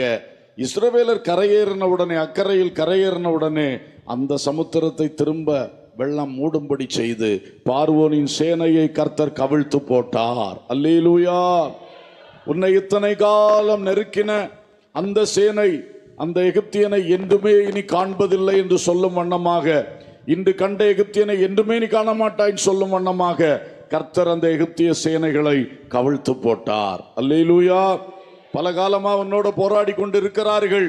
ஒரு நாள் குறித்து வைத்திருக்கிறார் பார். அதுக்கு பிறகு அந்த ஆளை நீ தேடினாலும் அவர் இருக்க மாட்டார். ஆமேன். உன்னோடு உன்னை கஷ்டப்படுத்தி துன்பப்படுத்தி இவனை எந்த அடி அடிச்சாலும் வாங்கிக்கிடுவான், என்ன பேசினாலும் கேட்டுட்டு சொனை இல்லாம உணர்வு இல்லாம போவான்னு சொல்லி நினைச்சுக்கிட்டு செஞ்சிட்டு இருக்கிறானே, நீயோ தேவனுக்கு பயப்படுகிறதுனால் பொறுமையோடு இருக்கிறாய். நிச்சயமாய் ஒரு நாள் நீ தேடினாலும் அவன் இராதபடி கர்த்தர் செய்வார். அல்லேலூயா. சரி, ரட்சிப்பு என்பது அப்படிப்பட்டது. இயேசுவின் இரத்தத்துக்குள் வருவது என்பது வெற்றி வாழ்க்கை, பாதுகாவலின் வாழ்க்கை. அதற்குள் வராதவர்கள் வருவீர்களாக. அடுத்து இந்த செங்கடலை இவர்கள் கடந்து மொத்தமா எகிப்தியருக்கு ஆண்டவர் அதுல என்ன பண்ணிட்டாரு? முடிவை கட்டிட்டார். அதை பற்றி 1 கொரிந்தியர் 10ஆம் அதிகாரத்தின் முதல் 2 வசனங்கள் வாசியுங்கள். 1 கொரிந்தியர் 10ஆம் அதிகாரம் முதல் 2 வசனங்கள். இப்படி இருக்க சகோதரரே, நீங்கள் எவைகளை அறிய வேண்டும் என்றிருக்கிறேன் என்றால், நம்முடைய பிதாக்கள் எல்லாரும் மேகத்துக்கு கீழாயிருந்தார்கள், எல்லாரும் சமுத்திரத்தின் வழியாய் நடந்து வந்தார்கள், எல்லோரும் மோசேக்கு உள்ளாக மேகத்தினாலும் சமுத்திரத்தினாலும் ஞானஸ்நானம் பண்ணப்பட்டார்கள். எல்லாரும் மோசேக்குள்ளாக மேகத்தினாலும் சமுத்திரத்தினாலும் என்ன செய்யப்பட்டார்களாம்? ஞானஸ்நானம் பண்ணப்பட்டார்கள் என்று புதிய ஏற்பாட்டில் பவுல் எழுதுகிறார். அப்போ இந்த செங்கடலை அவர்கள் கடந்து வந்தது இந்த புதிய ஏற்பாட்டு உபதேசமாகிய ஞானஸ்நானத்திற்கு ஒப்பாக இருக்கிறது. அல்லேலூயா. பஸ்கா ஆட்டின் மூலம் விடுதலை பெற்றவர்கள் ஞானஸ்நானம் பெற்றார்கள். அதே மாதிரி இயேசு கிறிஸ்துவின் இரத்தத்தினாலே மீட்கப்பட்ட பாவம் மன்னிக்கப்பட்ட பிள்ளைகளாகிய ஒவ்வொருவரும் அடுத்து என்ன செய்ய வேண்டும்? சொல்லுங்க. ஞானஸ்நானம் பெற வேண்டும். கொஞ்சம் எல்லாரும் வாய் திறந்து சொல்லிட்டு இருந்தீங்கன்னா உங்களுக்கு நன்றா இருக்கும். அல்லேலூயா. பேசுற எனக்கும் நல்லா இருக்கும். அல்லேலூயா. ஆமா, செங்கடலை கடப்பது என்பது ஞானஸ்நானம் பெறுவதற்கு அடையாளமா இருக்கிறது. அந்த ஞானஸ்நானம் பெற்ற உடனே சத்ருவுக்கு முழுசும் என்ன உண்டாயிற்று? முடிவு உண்டாயிற்று. இவங்க இனி அவனை பற்றி பயப்பட வேண்டிய அவசியம் இல்லை. ஞானஸ்நானத்தை பற்றி நான் முதல் நாள் ராத்திரி கூட்டத்திலையும் சொன்னேன். இயேசுவின் கரம் பிடித்து உம்மோடு தான் வாழ்வேன் என்று சொல்லி உடன்படிக்கை செய்வதுக்கு பேர் தான் என்னது? ஞானஸ்நானம். நல்லா சொல்றீங்க, சந்தோஷமா இருக்கு. இப்படியே சொல்லுங்க. அல்லேலூயா. அப்போ இந்த ஞானஸ்நானத்தை ஒவ்வொருவரும் எடுத்துக்கொள்ள வேண்டும், பெற்றுக்கொள்ள வேண்டும். இந்த பகல் வேளையிலே இந்த வார்த்தை கேட்கிற உங்களில் யார், நான் ரட்சிக்கப்பட்டிருக்கிறேன், இயேசு என் பாவத்தை மன்னித்திருக்கிறார், ஆனா நான் இதுவரைக்கும் ஞானஸ்நானம் எடுக்கலன்னு சொல்றவங்க இன்றைக்கே தீர்மானம் எடுங்க. இந்த கூட்டம் முடிஞ்சு உங்க பாஸ்டரோட பேசுங்க. பிதா குமாரன் பரிசுத்தாவியின் நாமத்தினாலே அபிஷேகம் பெற்ற தேவ ஊழியர் கையிலே தண்ணீரில் முழுகி ஞானஸ்நானம் பெற்றுக்கொள்ளணும். அது இயேசுவின் கைப்பிடித்து செய்யக்கூடிய உடன்படிக்கையாக இருக்கிறது. அல்லேலூயா. அவர் உங்க கையை பிடிச்சுக்கிடுவார், நீங்க அவர் கையை பிடிச்சுக்கிடுவீங்க. உங்களுக்கும் இயேசுவுக்கும் நல்ல சரியான ஒரு இணைப்பு வந்துருது. அவர் உங்களை ஒருபொழுதும் கைவிடவே மாட்டார். நீங்களும் அவர் கையை விட்டுறாம அவரை பின்பற்றி அவர் வார்த்தை கீழ்ப்படிந்து அவரை பிரியப்படுத்தி காலமெல்லாம் வாழ வேண்டும். அதுதான் ஞானஸ்நானத்தினுடைய விஷயம். அல்லேலூயா. எனவே இந்த ஜனங்கள் இஸ்ரவேலர்கள் அன்றைக்கு யோர்தான் கரையில் நின்றார்கள் என்கிறது தான் பிளாஷ்பேக் மாதிரி இவங்க சரித்திரத்தை நான் சொல்லிட்டு வரேன். இவர்கள் ஒரு நாள் வெற்றி பெற்று கானானின் அந்த வளாகத்துக்குள்ளே அல்லது கானான் மண்ணிலே கால் வைத்தார்கள். அதுக்கு தான் கடைசியா யோர்தானை தாண்டி கால் வைத்தார்கள். அவள் கடந்து வந்த பாதையை தான் சொல்லுகிறோம். ஆபிரகாம்லேருந்தே சொல்லிட்டு வர்றேன். குறிப்பாக எகிப்திலிருந்து வெளியே வந்து அவர்கள் ரட்சிக்கப்பட்டு அவர்கள் ஞானஸ்நானம் பெற்று அடுத்தது அவர்களுடைய வாழ்விலே நடந்த இன்னொரு சம்பவம், தண்ணீர் தாகத்தினால் வாடினார்கள். அப்பொழுது ரவிதீம் என்கிற இடத்திலே கர்த்தர் அவர்களுக்கு ஒரு கன்மலைக்குள்ளிருந்து நல்ல தண்ணீரை புறப்பட செய்து எல்லாருடைய தாகத்தை தீர்த்து காப்பாற்றினார். அல்லேலூயா. அதை குறித்தும் வசனம் சொல்லுகிறது. வாசியுங்கள். 1 கொரிந்தியர் 10ஆம் அதிகாரம் 4வது வசனம். எல்லாரும் ஒரே ஞானபானத்தை குடித்தார்கள். எல்லோரும் ஒரே ஞானபானத்தை குடித்தார்கள். எப்படி எனில் அவர்களோட கூட சென்ற ஞான கன்மலையின் தண்ணீரை குடித்தார்கள். அவர்களோட கூட சென்ற ஞான கன்மலையின் தண்ணீரை குடித்தார்கள். அந்த கன்மலை கிறிஸ்துவே. அந்த கன்மலை கிறிஸ்துவே. ஒரு அல்லேலூயா சொல்லுவோம். அப்ப அன்றைக்கு இஸ்ரவேல் ஜனங்கள் கானான் பயணத்தில் வந்தவர்கள் யோர்தானை கடந்து கானானில் கால் பதித்தவர்கள், அவர்கள் கடந்து வந்த பாதையிலே பஸ்கா ஆசரித்தார்கள். அது ஆத்ம ரட்சிப்பை காட்டுகிறது, பாவ மன்னிப்பாகிய மீட்பை காட்டுகிறது. அடுத்து அவர்கள் செங்கடலை கடந்து வந்தார்கள், அது ஞானஸ்நானத்தை காட்டுகிறது. ஞானஸ்நானத்திலே கிறிஸ்துவோடு கரம் பிடித்து புது வாழ்வுக்குள் வந்தார்கள். எகிப்து என்கிற எல்லையை முழுவதும் விட்டுவிட்டு செங்கடலையே கடந்து வனாந்தர பாதையிலே கானானுக்கு நேராய் பயணம் செய்ய ஆரம்பித்தார்கள். அப்பொழுது நாவறண்டு போய் கிடந்த வேளையிலே கர்த்தர் கன்மலையில் அவர்களுக்கு தண்ணீரை புறப்பட செய்தார். அல்லேலூயா. அந்த கன்மலை இயேசுதான் என்று இங்கே சொல்லப்பட்டிருக்கிறது. அன்றைக்கு கன்மலையாக இருந்த அந்த கன்மலைக்குள்ள அவ்வளவு தண்ணீர், அது இந்த ஜனங்களுடைய தாகம் தீர்த்தது. அதே போல அந்த ஞான கன்மலை இயேசு அன்னைக்கு மோசே அந்த கன்மலையை அடிக்க சொன்னார். ஆண்டவர் கோலினால அந்த கன்மலை என்ன பண்ணு, அடி, அப்ப தண்ணி புறப்படும். அதே மாதிரி இயேசு என்கிற ஞான கன்மலை சிலுவையில் நமக்காக அடிக்கப்பட்டார். அல்லேலூயா. இயேசு என்கிற அந்த ஞான கன்மலை சிலுவையில் நமக்காக அடிக்கப்பட்ட உடனே அடுத்ததாக பரிசுத்த ஆவியானவர் உலகத்துக்கு அனுப்பப்பட்டார். அல்லேலூயா. எப்படி அன்றைக்கு மோசே காலத்திலே அந்த ரெவிதீமிலே அங்கே அந்த கன்மலை அடிக்கப்பட்டு உள்ளேந்து தண்ணி புறப்பட்டு வந்தது போல இயேசு கிறிஸ்து ஞான கன்மலை நமக்காக சிலுவையில் அடிக்கப்பட்டார். அவர் மரித்து உயிர்த்தெழுந்தார். அவர் பரமேறி சென்ற பிறகு 50ஆம் நாளிலே, அந்த பெந்தெகோஸ்தே நாளிலே பரிசுத்த ஆவியானவர் பரலோகத்திலிருந்து புறப்பட்டு வந்தார். அல்லேலூயா. அவர்தான் ஜீவ தண்ணீர், அவர்தான் ஜீவ ஊற்று, அவர்தான் ஜீவ தண்ணீர் உள்ள நதிகளாய் புறப்பட்டு கிரியை செய்கிறவர். அல்லேலூயா. அப்போ அது பரிசுத்த ஆவியை காட்டுகிறது. எனவே கானான் பயணம் அல்லது பரலோக பயணம் செல்லுகிற ஒவ்வொருவரும் இயேசுவின் இரத்தத்தால் மீட்கப்படணும். இரண்டாவது, இயேசு கிறிஸ்துவோடு கைப்பிடித்து செய்கிற உடன்படிக்கையாகி ஞானஸ்நானம் பெற்றுக்கொள்ள வேண்டும். மூன்றாவது, தேவனுடைய பரிசுத்த ஆவியினாலே தாகம் தீர்க்கப்பட வேண்டும், நிரப்பப்பட வேண்டும். அல்லேலூயா, அல்லேலூயா, அல்லேலூயா. பரிசுத்த ஆவி பெற்றவர்களாம் சத்தமா அல்லேலூயா சொல்லுவோம். இவ்வளவு பேர் பெற்றிருக்கீங்களா? வல்லமையான கூட்டமா இருக்கிறது. இந்த பரிசுத்த ஆவியானவர் உங்களுக்குள்ள கிரியை செய்து கொண்டிருக்கிறாரா? உங்களுக்குள்ள ஜீவ நதிகளாய் புறப்பட்டு பிறருக்கு பயன்பட்டு கொண்டிருக்கிறாரா? யோசித்து பாருங்கள். கன்மலையிலிருந்து தண்ணி புறப்பட்டு எல்லாருடைய தாகத்தை தீர்த்தது போல இயேசு மரித்தபடியினால், இயேசுவின் சிலுவை பலியினால் பரிசுத்த ஆவியானவர் அனுப்பப்பட்டார். அவர் இன்றைக்கு நமக்குள்ளே வாழ்ந்து கொண்டிருக்கிறார், நமக்குள்ளே புறப்பட்டு கிரியை செய்து கொண்டே இருக்கிறார். அல்லேலூயா. எனவே இந்த பரிசுத்த ஆவியானவரை பெற்றுக்கொள்ளாதவர்கள் ஒவ்வொருவரும் நீங்கள் பரிசுத்த ஆவியானவரை பெற்றுக்கொள்ள வேண்டியது அவசியமா இருக்கிறது. இன்றைக்கு கூட தாகத்தோடு ஆவி எனக்கு தாரும் என்று சொல்லி நீங்கள் கர்த்தரை நோக்கி பார்ப்பீர்கள் என்றால் கர்த்தர் நிச்சயமாய் உங்களுக்கு அந்த பரிசுத்த ஆவியை தருவார். அல்லேலூயா. அடுத்தது, இந்த வனாந்தர வாழ்க்கையில வந்த உடனே அவங்க எங்க போய் விவசாயம் பண்ணுவாங்க, எப்படி சாப்பிடுவாங்க? கடையில் போய் வாங்கி சாப்பிட முடியுமா? வனாந்தரத்தில் கடை இருக்குமா? இத்தனை பேருக்கு கிடைக்குமா? எங்கிருந்து மோசே இவங்களை போஷிப்பார்? அப்போ பாருங்கள், கர்த்தர் வானத்தை திறந்து மன்னாவை அவர்களுக்கு பொழிய பண்ணினார். அல்லேலூயா. இந்த வனாந்தர வாழ்க்கையில் போகிற உனக்கு உலகம் உன்னை போஷிக்க முடியாது, பரலோகம்தான் உன்னை போஷிக்க முடியும் சொல்லி அந்த மன்னாவை கர்த்தர் தந்தருளினார். அல்லேலூயா. அதை பற்றியும் வாசிப்போம். 1 கொரிந்தியர் 10ஆம் அதிகாரம் 3வது வசனம்.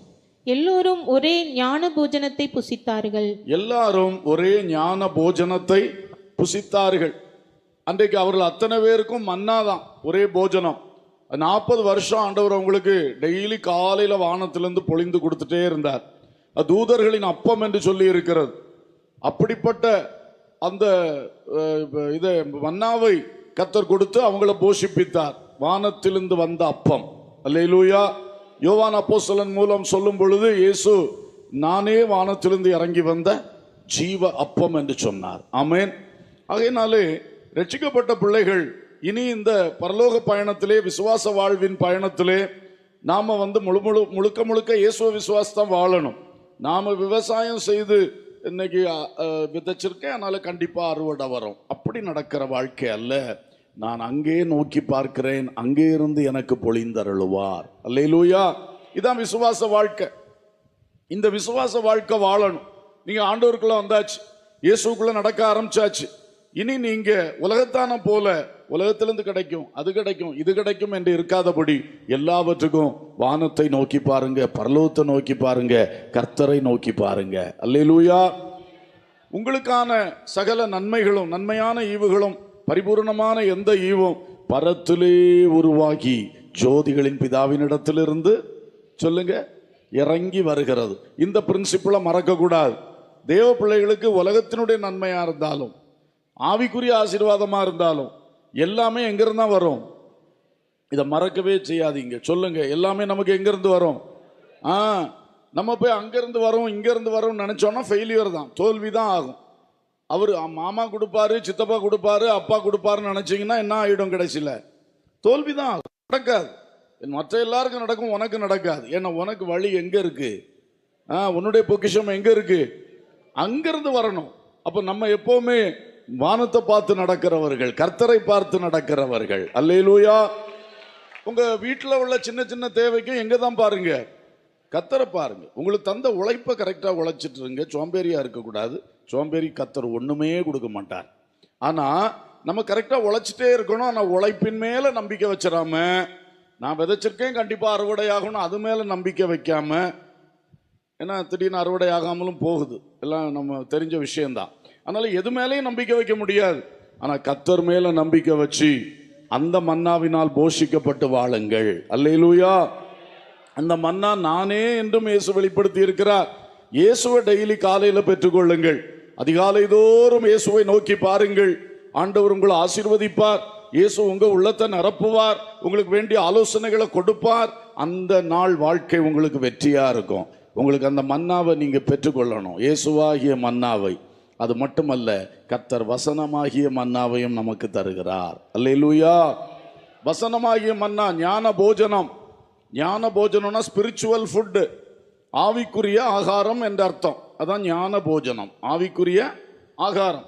இயேசு நமக்கு ஆவிக்குரிய ஆகாரம். இயேசுவை நம்ம தியானிக்க தியானிக்க இயேசு நமக்குள் உருவாவார். இயேசு நமக்குள் வல்லமையா கிரியை செய்வார். பெரிய காரியங்கள் நடக்கும்.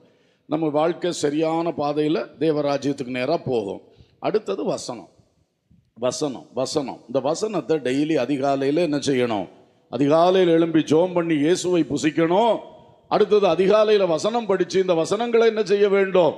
புசிக்கணும். அந்த ஜனங்கள் அதிகாலை தோறும் எழும்பணும்னா ஓடுவாங்க, எங்க மன்னா வந்துருச்சா மன்னா வந்துருச்சா என்று சொல்லி. ஏன்னா ஆண்டவர் என்ன செய்வாராம்? காலையில் கொஞ்சம் பனியை பெய்ய பண்ணுவாராம். அந்த பனி அப்படியே அந்த வனாந்தர மணலுக்கு மேலே கிடக்குமா, அதுக்கு மேலே மன்னாவை போடுவார். அப்போ மன்னா ஃப்ரிட்ஜில் வச்சு கொடுக்குற மாதிரி, இந்த காலத்து ஃப்ரிட்ஜ் இல்லை, ஃப்ரிட்ஜில் வச்சு கொடுக்குற மாதிரி ஆண்டவர் என்ன செய்வார்? மண்ணில் போட்டு கொடுக்க மாட்டார். போய் பொறுக்கி தின்னுடான்னு சொல்லி மண்ணில் போட்டு கொடுக்க மாட்டார். எதில் போடுவாராம்? ஆமாம், நல்ல ஒரு ஃப்ரிட்ஜ் ரெடி பண்ணி அந்த ஃப்ரிட்ஜில் அழகாக தூவி விடுவார். அதனால இந்த மக்கள் என்ன செய்யணும்? அதிகாலமே போய் பொறுக்கணும். வெயில் வந்து சூடு ஏறி ஃப்ரிட்ஜ் போயிட்டுன்னா பிறகு நீ மண்ணுக்குள்ளே தான் என்ன செய்யணும்? அதை தோண்டிட்டு கிடக்கணும், அது கெட்டு போயிடும். அப்போ ஆண்டவர் எவ்வளோ அழகா செய்கிறார். இன்னைக்கும் அப்படிதான். இயேசுவை தேடணுமா? அதிகாலமே தேடு. வசனத்தின் சத்தியத்தை தேடணுமா? எப்போ தேடுங்க? அதிகாலமா தேடுங்க. ராத்திரி தூங்கி காலையில் ஃப்ரெஷ் மைண்டாக இருக்கும் நமக்கு. அப்போ நம்ம கர்த்தரை நோக்கி பார்ப்போம், துதிப்போம், ஸ்தோத்தரிப்போம், பாடுவோம், அப்புறம் வசனம் தியானிப்போம். இதை செய்தீங்கன்னா உங்க வாழ்க்கை வெற்றி மேல வெற்றி தான் ஐயா. ஒரு சக்தியால உங்களை அடிக்க முடியாது. அல்லேலூயா. நீ மன்னா புசித்து முன்னே செல்ல வேண்டிய தேவ ஜனம். நீ உலகத்தான போல காலையில் எழும்பணுன்னு தலையில கை வச்சுட்டு உட்கார்ந்து இன்னைக்கு அவன் வட்டிக்காரன் வருவானே என்ன பண்ணுவேன், அவன் கூடுவானே என்ன பண்ணுவேன், வீட்டு எஜமான் வாடகை கேட்பாரு என்ன பண்ணுவேன்னு சொல்லிட்டு இருக்கிறதுக்கு அதை கர்த்தர்ட்ட சொன்னா கர்த்தர் வழியை திறந்து கொடுப்பார். அல்லேலூயா. அது மட்டும் இல்ல, நம்ம தேவைகளை எல்லாம் கேட்டுட்டு இருக்கிறதுக்கு கர்த்தர் அல்ல. சவுல் ஜெபித்தது மாதிரி, ஆண்டவரே நான் என்ன செய்ய நீர் சித்தமா இருக்கிற, அந்த ஜெபத்தை அதிகமா செய்யணும். ஆண்டவரே ஒரு நாளை கூட தந்திருக்கிறீங்கப்பா, நேற்றுக்கு தூங்கின எத்தனையோ பேர் எலும்பல்ல போயிட்டாங்க, ஆனா நான் எலும்ப வச்சிருக்கீங்க, இன்னைக்கு நான் உங்களுக்காக என்ன செய்யணும்? அல்லேலூயா. டெய்லி இதை கேட்கணும்.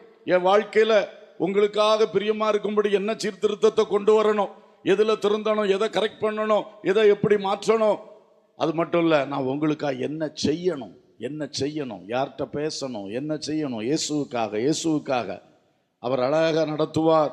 மன்னா புசித்து வெற்றியோட முன் செல்லுங்கள். அப்படியே சீனாய் மலையில கொண்டு வந்தார். கற்பலைகள் சட்டதிட்டங்களை கொடுத்தார் ஆண்டவர். நீ நல்ல ஒழுங்குள்ள ஜனமா இருக்கணும், பரிசுத்த ஜனமா இருக்கணும், மற்ற ஜாதிகளை போல ஜனங்களை போல இருக்கக்கூடாது. நீ எனக்கு வேறுபடுத்தப்பட்ட ஜனமாய், எனக்கென்று பரிசுத்தமாக்கப்பட்ட ஜனமாய் இருக்கணும் சொல்லி கற்பலகைகளை அழகா கட்டளைகளை கற்பனைகளை கொடுத்தார். நியாய பிரமாணத்தை கொடுத்தார். மோசேக்கு சொல்லி கொடுத்தவனை எழுத வச்சு நம்ம பைபிள்ல இருக்கு. முதல் 5 புஸ்தகங்கள் தான் நியாய பிரமாண புஸ்தகங்கள். இந்த நியாய பிரமாணத்தை அவங்களுக்கு கொடுத்தார். அதுக்கு பிறகு ஆசரிப்பு கூடார ஒழுங்குகளை சொல்லி கொடுத்து, நீ வனாந்தரத்துல என்னை ஆராதிக்கணும், ஒழுங்கின்படி கிரமத்தின்படி என்னை ஆராதிக்கணும். அது கானான்ல போன பிறகு எல்லாம் ஆராதிக்கலாம்னு நினைக்காத. இப்போ வனாந்திர பாதையிலே என்ன பண்ணணும், அது எவ்வளவு கஷ்டம் தெரியுமா? நீங்கள் படித்து பார்த்துருக்கீங்களா? ஆசரிப்பு கூடாரத்தை நிறுத்துறது, அதை திரும்ப எடுத்து அடுத்த யாத்திரை போகும்போது எல்லாம் பேக் பண்ணி கொண்டு போகிறது, திரும்ப கொண்டு ஸ்தாபிக்கிறது, எப்பா லேசான வேலையே இல்லை. நான் கூட யோசிப்பேன், ஆண்டவர் கொஞ்சம் பொறுமையாக இருக்க மாட்டாரா? 40 வருஷம் பொறுமையாக இருந்திருக்கலாம்ல, 430 வருஷம் பொறுமையாக இருந்தார்ல, ஒரு 40 வருஷம் கூட பொறுமையாக இருந்து இவனு கானானுக்குள்ளே போன பிறகு என்ன செஞ்சுருக்கலாம்? ஆசரிப்பு கூடாரம் என்ன ஆலயமே கட்டியிருக்கலாமே. ஆனால் அவர் அப்படி இல்லை. நீ நெருக்கத்தின் பாதையில் செல்லும் பொழுதும் என்னை துதிக்க வேண்டும், ஆராதிக்க வேண்டும். அல்லேலூயா. நீ ஒரு பிடிப்பில்லாம வனாந்தர பாதையில் விசுவாச வாழ்க்கையில் செல்லும் பொழுது நீ என்னை மகிமைப்படுத்தி கொண்டே இருக்க வேண்டும். அல்லேலூயா, ஸ்தோத்திரம். இதான் முக்கியம். தேவ மக்களே, கர்த்தரை ஆராதியுங்கள், அது உங்களுக்கு ஆசீர்வாதம். அல்லேலூயா. எனக்கு இன்னைக்கு ஆண்டவர் இன்னைக்கு நான் நினைச்சதை செய்யல, அதனால ஆராதிக்க மாட்டேன், அதனால துதிக்க மாட்டேன்னு சொல்லுது வெறும் மோசமான தன்மை. ஆனா நமக்கு இருக்கோ இல்லையோ, கர்த்தர் தந்தாரோ தரலையோ, நடந்ததோ நடக்கலையோ, நம்ம ஆராதனையில குறை வச்சிடவே கூடாது. ஆண்டவரை துதிக்கணும், ஆண்டவரை ஆராதிக்கணும், ஆண்டவரை மதிப்பா உயர்த்தி பேசணும். அல்லேலூயா. இதான் விஷயம். அமெரிக்க தேசம் இன்றைக்கு உலகத்தை ஆள்ற தேசமா இருக்கு. அதோடைய ஆரம்பம் ஒரு 200-250 பேர் இங்கிலாந்துலேருந்து அந்த ஆட்சிக்கு பயந்து தப்பி ஓடினவர்கள், கிறிஸ்தவர்கள், புரொட்டஸ்டன்ட் கிறிஸ்டியன்ஸ். அவங்க ஒரு கப்பலில் போய் கடைசியில் அங்கே ஒரு கப்பலில் இருந்து ஒரு படகுல கேப்டன் இவங்களை அனுப்பி விட்டுட்டான். அங்கே தூரத்தில் காணும் தேசத்துக்கு நாங்கள் போகிறோம்னு சொல்லி போனாங்க. கரெக்டாக அமெரிக்க தேசத்தில் வந்து இறங்கினார்கள். இறங்கின உடனே அவங்க செய்த வேலை, முதலாவதாக அவங்க அந்த போன போட்டை உடைச்சி அதில் உள்ள மரங்கள் எல்லாம் எடுத்து ஒரு ஆலயத்தை கட்டினார்கள். ஒரு அல்லேலூயா சொல்லுவோம். நாங்கள் இனி திரும்ப போக மாட்டோம், எப்படியும் அங்கேருந்து தப்பி வந்துட்டோம், இனி இங்கே தான் வாழ்வோம், வாழ்ந்தாலும் வீழ்ந்தாலும் இந்த பூமி தான் எங்களுக்குன்னு சொல்லிக்கிட்டு அவங்க வந்த அந்த மேஃப்ளவர் என்கிற ஒரு போட்டு, பெரிய போட்டு, அது குட்டி கப்பல் தான், அதை உடைச்சி அதனால் என்ன கட்டினாங்களாம்? ஆலயத்தை கட்டினாங்க. பிறகு பனிக்காலம் வந்து தான் அடுத்தது நல்ல காலம், பனி மாறினது, அப்புறம் அதில் விதைக்க ஆரம்பித்தாங்க. அப்படி ஆரம்பித்த அந்த தேசம்தான் இன்னைக்கு உலகத்தை ஆண்டு கொண்டிருக்கிறது வல்லரசாக. அல்லேலூயா. நீ கர்த்தரை ஆராதிப்பதற்கு முக்கியத்துவத்தை கொடுத்தால் உன்னையும் கர்த்தர் கனம் பண்ணுவார். அல்லேலூயா. என் கிராமத்தில் ஒரு ஆலயம் கட்டணுமே என்று ஆசைப்படுங்க. அல்லேலூயா.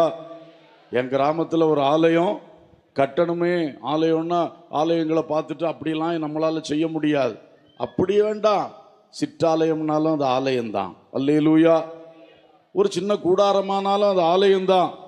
நமக்கு ஆண்டவர் காணி பூமி தந்திருக்கிறாரு, அதில் ஒரு 5 சென்ட் ஒரு 10 சென்ட் சர்ச்சு கட்டுறதுக்கு கொடுப்போம் என்று உள்ள உள்ளம் நமக்கு வரணும். எனக்கே நெருக்கமாக இருக்கு, நான் எப்படி கொடுக்கறதுன்னு இல்லை. நீ கர்த்தருக்கு என்று கொடுத்தால் கர்த்தர் உன்னை ஆசீர்வதிப்பார். அமெரிக்க தேசத்தின் சரித்திரத்தை மறந்துடாதீங்க. இவ்வளோ பெருசாக வளர்ந்து நிற்கிறது காரணம் அந்த பில்கிரிம்ஸ்னு சொல்லுவாங்க அவங்கள. அவங்க எடுத்த தீர்மானம், நாங்கள் இனி திரும்பி செல்ல மாட்டோம், இந்த படகு எங்களுக்கு தேவையில்லை, அந்த படகையை உடைத்து கர்த்தருக்கு ஆலயம் கட்டுவோம். அல்லேலூயா. இப்படிப்பட்ட தேவாராதனைக்கு அடுத்த விஷயங்களில் ஆசை பெருகணும். நீ உனக்கு சேர்த்து உன் பிள்ளைகளுக்கு சேர்த்து உன் சந்ததிக்கு சேர்த்துன்னு சொன்னா கர்த்தர் கடைசியில் உன்னை என்ன சொல்லுவார் தெரியுமா?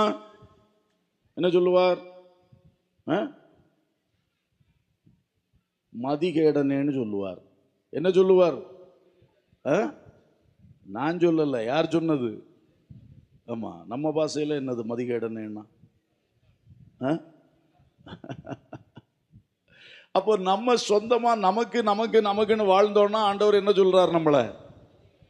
அட உனக்கு புத்தி இல்லையப்பா, ஒரு புத்தி இல்லையே, உன்னை நான் ரட்சித்து அபிஷேகத்தை ஞானஸ்நானம் தந்து உன்னை என் பிள்ளை ஆக்கி எதுக்கு? உன்னை அங்கே கொண்டு போகிறதுக்கு இல்லை. நீ உன்னை அங்கே கொண்டு போகிறதுக்கு சொன்னால் நீ இங்கே கிடந்து கிண்டிக்கிட்டே இருக்கிற. கோழி எப்பவுமே எங்கே தான் கிண்டோம்? கோழி எங்கேயா கிண்டோம்? ஆமாம். ஆனால் அந்த கழுகு விட்டா எங்கே போயிடும்? உன்னதத்துக்கு போயிடும். உன்னை கழுகா பார்க்குறா, நீ கோழியா இருக்கிய. கோழி வாழ்க்கை முடிஞ்சு போச்சுல்ல. பழைய உலகத்துக்காக மண்ணில் தேடி வாழ்ந்த வாழ்க்கை நம்ம முடிஞ்சு போச்சுல்ல. இப்போ நம்ம விண்ணிலே தேடுகிறோம், விண்ணிலே உன்னதத்திலே தேடுகிறோம். கிறிஸ்து தேவனுடைய வலது பாரிசத்தில் வீற்றிருக்கிற இடத்தில் உள்ள மேலானவைகளை தேடுகிறோம். அல்லேலூயா. இதை மறந்துடாதீங்க அன்பர்களே.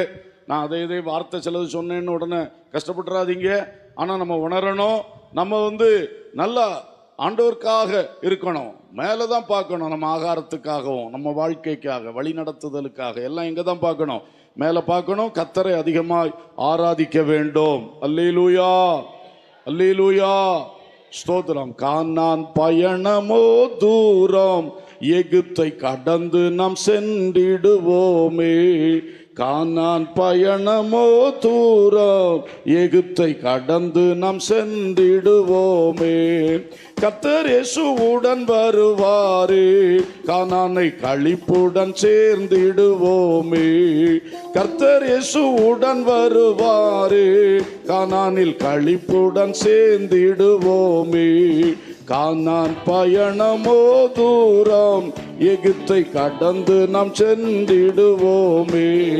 கானான் பயணமோ தூரம், எகிப்தை கடந்து நாம் சென்றிடுவோமே. பார்வோனின் சேனை பின் தொடர்ந்தாலோ, செங்கடல் எதிரே தெரிந்தாலோ. பார்வோனின் சேனை பின் தொடர்ந்தாலோ, செங்கடலை பிளந்து இஸ்ரவேலை நடத்தும் சேனைகளின் கர்த்தர் உடன் வருவார். ஒரு சேதமின்றி நம்மை நடத்திடுவார். செங்கடலை பிளந்து இஸ்ரவேலை நடத்தும் சேனைகளின் கர்த்தர் உடன் வருவார். ஒரு சேதமின்றி நம்மை நடத்திடுவார். கானான் பயணமோ தூரம், எகிப்தை கடந்து நாம் சென்றிடுவோமே. கானான் பயணமோ தூரம், எகிப்தை கடந்து நாம் சென்றிடுவோமே. ஆமென். அல்லேலூயா. இவ்வண்ணமாக அந்த ஜனங்கள் ஆச்சரியமாய் ஒரு புது வாழ்வு எல்லாமே புதுமை. எகிப்தில் வாழ்ந்த வாழ்க்கைக்கும் இப்பொழுது வனாந்தரத்தில் வாழ்கிற வாழ்க்கைக்கும் ரொம்ப வித்தியாசம். பழைய உலக வாழ்க்கைக்கு, பாவ வாழ்க்கைக்கும் இப்ப வாழுகிற விசுவாச வாழ்க்கைக்கு, பரிசுத்த வாழ்க்கைக்கும் ரொம்ப வித்தியாசம் இருக்கிறது. இருக்கா இல்லையா? இன்னைக்கு அநேகர் ஞானஸ்நானம் பெற்றிருக்காங்கன்னு பேரு, ஆனா பழைய வாழ்க்கைக்கும் புதிய வாழ்க்கைக்கும் என்ன கிடையில, என்ன இல்லை, பார்க்க முடியல வித்தியாசம். சர்ச்சில் வரும்போது தான் பார்க்க முடியுது, வெள்ளை வெள்ளையா இருக்காங்க. ஆனா வீட்டில் போனா ஒரு வெள்ளையும் இல்லை. உள்ளத்தை சொன்னேன். கர்த்தருக்கு ஸ்தோத்திரம். உண்மை அதானே சாட்சி கட்டு போகுது. இந்த ஆளு ரட்சிக்கப்பட்டதுனால அந்த ஊர்ல இருந்து நீ ஒருத்தனும் ரட்சிக்கப்பட மாட்டேங்க ஐயா. சில இடத்துல அப்படி பரிதாபம் இருக்கு. இந்த ஒரு குடும்பம் ரட்சிக்கப்பட்டது தப்பா போச்சு போல இருக்கு. இவங்களுடைய சாட்சியற்ற வாழ்க்கையினால இனி ஒருத்தரும் என்ன செய்ய மாட்டேங்கிறாங்க. இயேசுக்குள்ள நான் வேதனையோட சொல்றேன், உண்மையான விஷயம். அப்போ நீங்க அதை உணரணும். நான் ஒருத்தன் ரட்சிக்கப்பட்டேன், நான் என் குடும்பம் ரட்சிக்கப்பட்டேன்னா என் கூட 10 குடும்பத்தையாவது நான் கொண்டு வரணும். அல்லேலூயா. சகரியாவில் ஒரு வசனம் இருக்கு. ஒரு யூதனுடைய வஸ்திர தொங்கலை சொல்லுங்க, எத்தனை பேர்? 10 பேர் பிடித்து கொண்டு நானும் உன்னோடு கூட எருசலேமுக்கு வருவோன்னு சொல்லுவாங்களா? அது மாதிரி எந்த கிராமத்தில், எந்த பட்டணத்தில் நீங்க ரட்சிக்கப்பட்டாலும் உங்களுடைய சாட்சி உள்ள வாழ்க்கையை பார்த்து ஒரு 10 குடும்பங்கள் கூட நானும் நீ போற சர்ச்சுக்கு வாரோம், நானும் உன் இயேசுவை ஏற்றுக்கிறேன் என்று சொல்லணும். ஒரு அல்லேலூயா சொல்லுவோம். இது இல்லை. இன்னைக்கு ரொம்ப சிந்திங்க. நம்மை ரட்சிக்கும்படி அவர் ரத்தம் சிந்தி, துடிக்க துடிக்க ரத்தம் சிந்தி மரித்து உயிர்த்தவர். இன்னைக்கு நம்மளை ரட்சித்தனால நம்மளை பார்த்துட்டு அடுத்தவன் ரட்சிக்கப்பட மாட்டேங்கிறான்னு சொன்னா இயேசுடைய உள்ளம் எவ்வளவு வேதனைப்படும். கொஞ்சம் புரிந்து உணர்ந்து சாட்சி உள்ள வாழ்க்கை வாழுங்க. அல்லேலூயா. உங்க சரீரத்தை அடக்கி உடக்கி கீழ்ப்படுத்துங்க. இயேசுவுக்காக, சத்தியத்துக்காக, வசனத்துக்காக, விசுவாச வாழ்க்கைக்காக, பரிசுத்த ஜீவியத்துக்காக கொஞ்சம் வாயை அடக்குங்க, கையை கட்டுங்க, காலை கண்டெடுத்துக்கு விடாதீங்க, சண்டைக்கு போகாதீங்க, பிரச்சனை பண்ணாதீங்க, நீதி நியாயம் இப்ப கேட்டுத்தான் தீர்வேன்னு கூட்டம் கூடி நிக்காதீங்க. இதெல்லாம் உங்களுக்குரியது அல்ல. முழங்கால் போடு, கர்த்தர் கிரியை செய்வார், அது சாட்சியாக இருக்கும். அல்லேலூயா. எப்படி இந்த உபதேசம்? இந்த உபதேசம் நல்லது தானா? செய்யணும். இன்னைக்கு அப்படி நிறைய நம்மளே ஒரு பிளாக்கா மாறுறோம், நம்மளே ஒரு தடையா மாறுறோம். அப்படி மாறவே கூடாது. சரிங்க, அடுத்து கடைசியாக யோசுவாவின் ஜனம். மோசே காலத்துக்கு பிறகு இந்த ஜனம் யோசுவாவின் ஜனம் என்று அறியப்பட்டது. ஆபிரகாமின் சந்ததி, ஈசாக்கின் சந்ததி, யாக்கோபின் சந்ததி அல்லது இஸ்ரவேலின் சந்ததி. அடுத்தது மோசேயின் ஜனம். அதுக்கு அடுத்தபடி அது யாருடைய ஜனமாக மாறிட்டு? யோசுவாவின். என்னைக்கும் அது இஸ்ரவேலின் சந்ததி தான், ஆனா அந்த லீடர்ஸ்க்கு பேரை சொன்னேன், யோசுவாவின் சந்ததி. இந்த யோசுவாவின் காலத்துல இவங்க என்ன பண்ணாங்க? யோர்தானை கடந்து எங்க வந்தாங்க? எங்க வந்தாங்க? தர்மபுரிக்கா?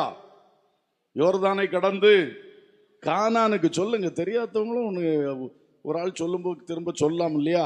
எங்க வந்தார்கள்? கானானுக்கு. அப்போ கானான் தான் இந்த ஆபிரகாமுக்கு வாக்கு பண்ண தேசம். அதுல இவங்க வந்திருக்காங்க. இப்போ நான் முதல்ல வாஸ்த வசனம், இவர்கள் யோர்தானை கடந்து எங்க வந்தார்கள்? யோசுவா தலைமையில வந்தார்கள். இப்போ இந்த யோர்தானை கடக்கிற வேளையிலே கடந்து உள்ளே வந்தார்னு சொன்னனே, அந்த கடைசி கட்ட ஆயத்தங்கள் வாழ்க்கையில மனுஷன் ரட்சிக்கப்பட்டு அபிஷேகம் பெற்று ஞான ஸ்நானம் பெற்று வேறுபட்டு பரிசுத்தமாகி கர்த்தரை ஆராதித்து துதித்து மகிமைப்படுத்தி அந்த மன்னாவாகிய இயேசுவை புசித்து, மன்னாவாகிய வசனத்தை புசித்து, கர்த்தருடைய பந்தி என்கிற அந்த அப்பம் பிட்கிறதலில் பங்கு பெற்று எல்லா அந்யோன்யம் அப்போஸ்தல உபதேசம் எல்லாத்துலையும் இருந்து அழகா வளர்ந்து வளர்ந்து வளர்ந்து நல்ல சாட்சியை வெளிப்படுத்தி சீர்திருந்தி. ஏன்னா கிறிஸ்துவின் சாயலில் நாம் ஆகணும்னு சொல்லி இருக்கு. பிதாவின் சர்க்குணத்துக்கு ஒத்த சர்க்குணம் நமக்கு வரணும்னு சொல்லி இருக்கு. அதனால நீங்க ஒரு பக்கம் சத்தியத்துக்கு கீழ்ப்படுகிறதெல்லாம் நல்லது, அடுத்து நிறைய நீங்க ஊழியம் செய்யறீங்க, நல்லது. ஆனா உங்க சுபாவம் மாறிக்கொண்டு இருக்கிறதா? உங்க பழைய கெட்ட சுபாவம் மாறி நல்ல சுபாவம் வருதா? உங்க கோபம் மாறிச்சா? உங்க எரிச்சல் மாறிச்சா? உங்க பகை மாறிச்சா? இதெல்லாம் பார்க்கணும். உங்க பெருமை மாறிச்சா? உங்க சோம்பல் மாறிச்சா? அடுத்த ஆளை குறை சொல்லிக்கிட்டு இருக்கிறது மாறிச்சா? இதெல்லாம் மாறி மாறி திருந்தி கிறிஸ்துவை போல மாறணும். அல்லேலூயா. அப்படி வரும்பொழுது கடைசி கட்டமாக யோர்தான் பக்கத்தில் வந்தோடனே என்ன சொல்றாரு? யோசுவா 3:3 ஜனங்களை நோக்கி, நீங்கள் உங்கள் தேவனாகிய கர்த்தருடைய உடன்படிக்கை பெட்டியையும் அதை சுமக்கிற லேவியராகிய ஆசாரியர்களையும் கண்டவுடனே நீங்களும் உங்கள் இடத்தை விட்டு பிரயாணப்பட்டு அதற்கு பின் செல்லுங்கள். ஒரு அல்லேலூயா சொல்லுவோம். தேவ ஜனங்களே, கிறிஸ்தவத்திலே வந்திருக்கிறீர்கள், கிறிஸ்துவுக்குள் ஓடுகிறேன் சொல்லுகிறீர்கள். ஆனால் நீங்கள் லட்சியத்தை அடைய வேண்டும் என்றால், உண்மையிலே கானானில் கால் மிதிக்க வேண்டும் என்றால், யோர்தானை கடக்க வேண்டும், வெற்றியாய் கடந்து அந்த கானானில் கால் மிதிக்கணும்னா என்ன செய்யணும்? உடன்படிக்கை பற்றிய சுமந்து கொள்ளுகிற ஆசாரியர்களை பின்பற்ற வேண்டும். அல்லேலூயா. இன்னைக்கு நிறைய ஊழியக்காரர் இருக்காங்க, அவங்கள்ட்ட உடன்படிக்கை பற்றி இல்லை. இதை புரிந்து கொள்ளணும். ஊழியக்காரன்ட்ட உடன்படிக்கப்பட்டு இல்லாத அதை சுமக்காத ஊழியக்காரரை நீங்கள் பின்பற்றினால் நீங்கள் யோர்தானை கடக்கவும் முடியாது, கானானில் பிரவேசிக்கவும் முடியாது. ஆமேனா நான் சொல்றது? ஆமாதானா? ஆமேன். அல்லேலூயா. அப்போ இதை கவனிங்க. ஏதோ ஒரு ஊழியக்காரரை உங்க இஷ்டத்துக்கு, அவர் நல்லா பேசுறாரு, அடிக்கடி வீட்டுக்கு வராரு, அப்படி செய்யறாரு, இப்படி செய்யறாரு, உதவியெல்லாம் செய்யறாரு, அப்படி சொல்லி இல்லை. அந்த ஊழியக்காரனுடைய தோளிலே உடன்படிக்கை பட்டி இருக்கிறதா? அல்லேலூயா. அல்லேலூயா. சுருக்கமா சொல்றேன், உடன்படிக்கை பட்டினா என்ன? இயேசு சிலுவையில செய்த உடன்படிக்கை பட்டி. அந்த உடன்படிக்கை புதிய உடன்படிக்கை, புதிய ஏற்பாடு. அந்த அழகான சத்தியத்துக்குள்ள அவர் நிக்கணும். அல்லேலூயா. அவர் சத்தியத்துக்குள்ள நிக்கணும். அடுத்து அந்த உடன்படிக்கை பெட்டிக்குள்ள என்ன இருக்குது? என்ன இருந்தது? ஒரு கற்பலகை, வசனம், சத்தியம், கற்பனைகள், தேவனுடைய சட்டதிட்டங்கள். புதிய ஏற்பாட்டில் பவுல் சொல்லுகிறார், கர்த்தர் உங்களுக்கு கொடுத்த உபதேச சட்டங்களுக்கு நீங்கள் கீழ்ப்படிந்ததினாலே என்று சொல்லுகிறார். அப்போ சட்டங்கள் இருக்கிறது, இதையெல்லாம் போதிக்கணும். இன்னைக்கு நிறைய பேர் ஞானஸ்நானத்தை போதிக்கிறது இல்ல, அபிஷேகத்தை போதிக்கிறது இல்ல. ஆனா எதுக்கு அங்க பின்னால கூட்டம் கூட்டமா ஓடுறீங்கன்னு எனக்கு தெரியல.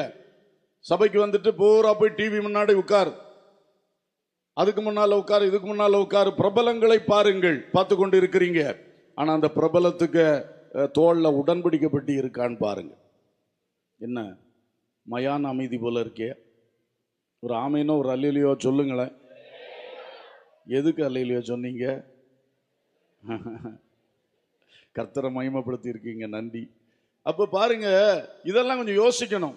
அவரும் ஊழியக்காரர் தான், இவரும் ஊழியக்காரர் தான், அப்படி அல்ல. எல்லாரும் ஆசாரியர்கள் அல்ல. உடன்படிக்கை பற்றி சுமந்து கொண்டு போகிற ஆசாரியர்களை பின்பற்றினா தான் நீ யோர்தானை கடக்க முடியும். அல்லேலூயா. இல்லைன்னா விளையாட்டு இல்லை, யோர்தான்ல கால் வச்சுன்னா அடிச்சுட்டு போயிடும். மரண யோர்தான், அதை கடந்து தான் எங்க போகணும் அடுத்தது.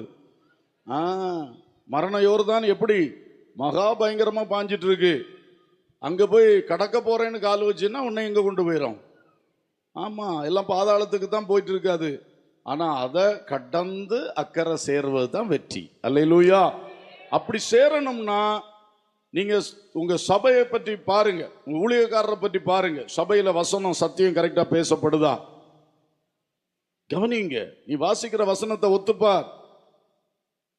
அடுத்தது உடன்படிக்கை பெட்டிக்குள்ள இன்னொன்னு இருந்து மன்னா வைக்கப்பட்ட பொற்பாத்திரம் ஒன்று வச்சார். எதுக்கு? விசுவாச ஊழியம். விசுவாச ஊழியம். சம்பளத்துக்கு ஊழியம் செய்யறவன் ஒன்னும் எப்படி காப்பாற்றுவான் ஐயா? உங்களுக்கு கொஞ்சமா சென்ஸ் இல்லையா? அவரே எதுக்கு செய்யறாரு? கடமைக்கு தானே செய்யறாரு.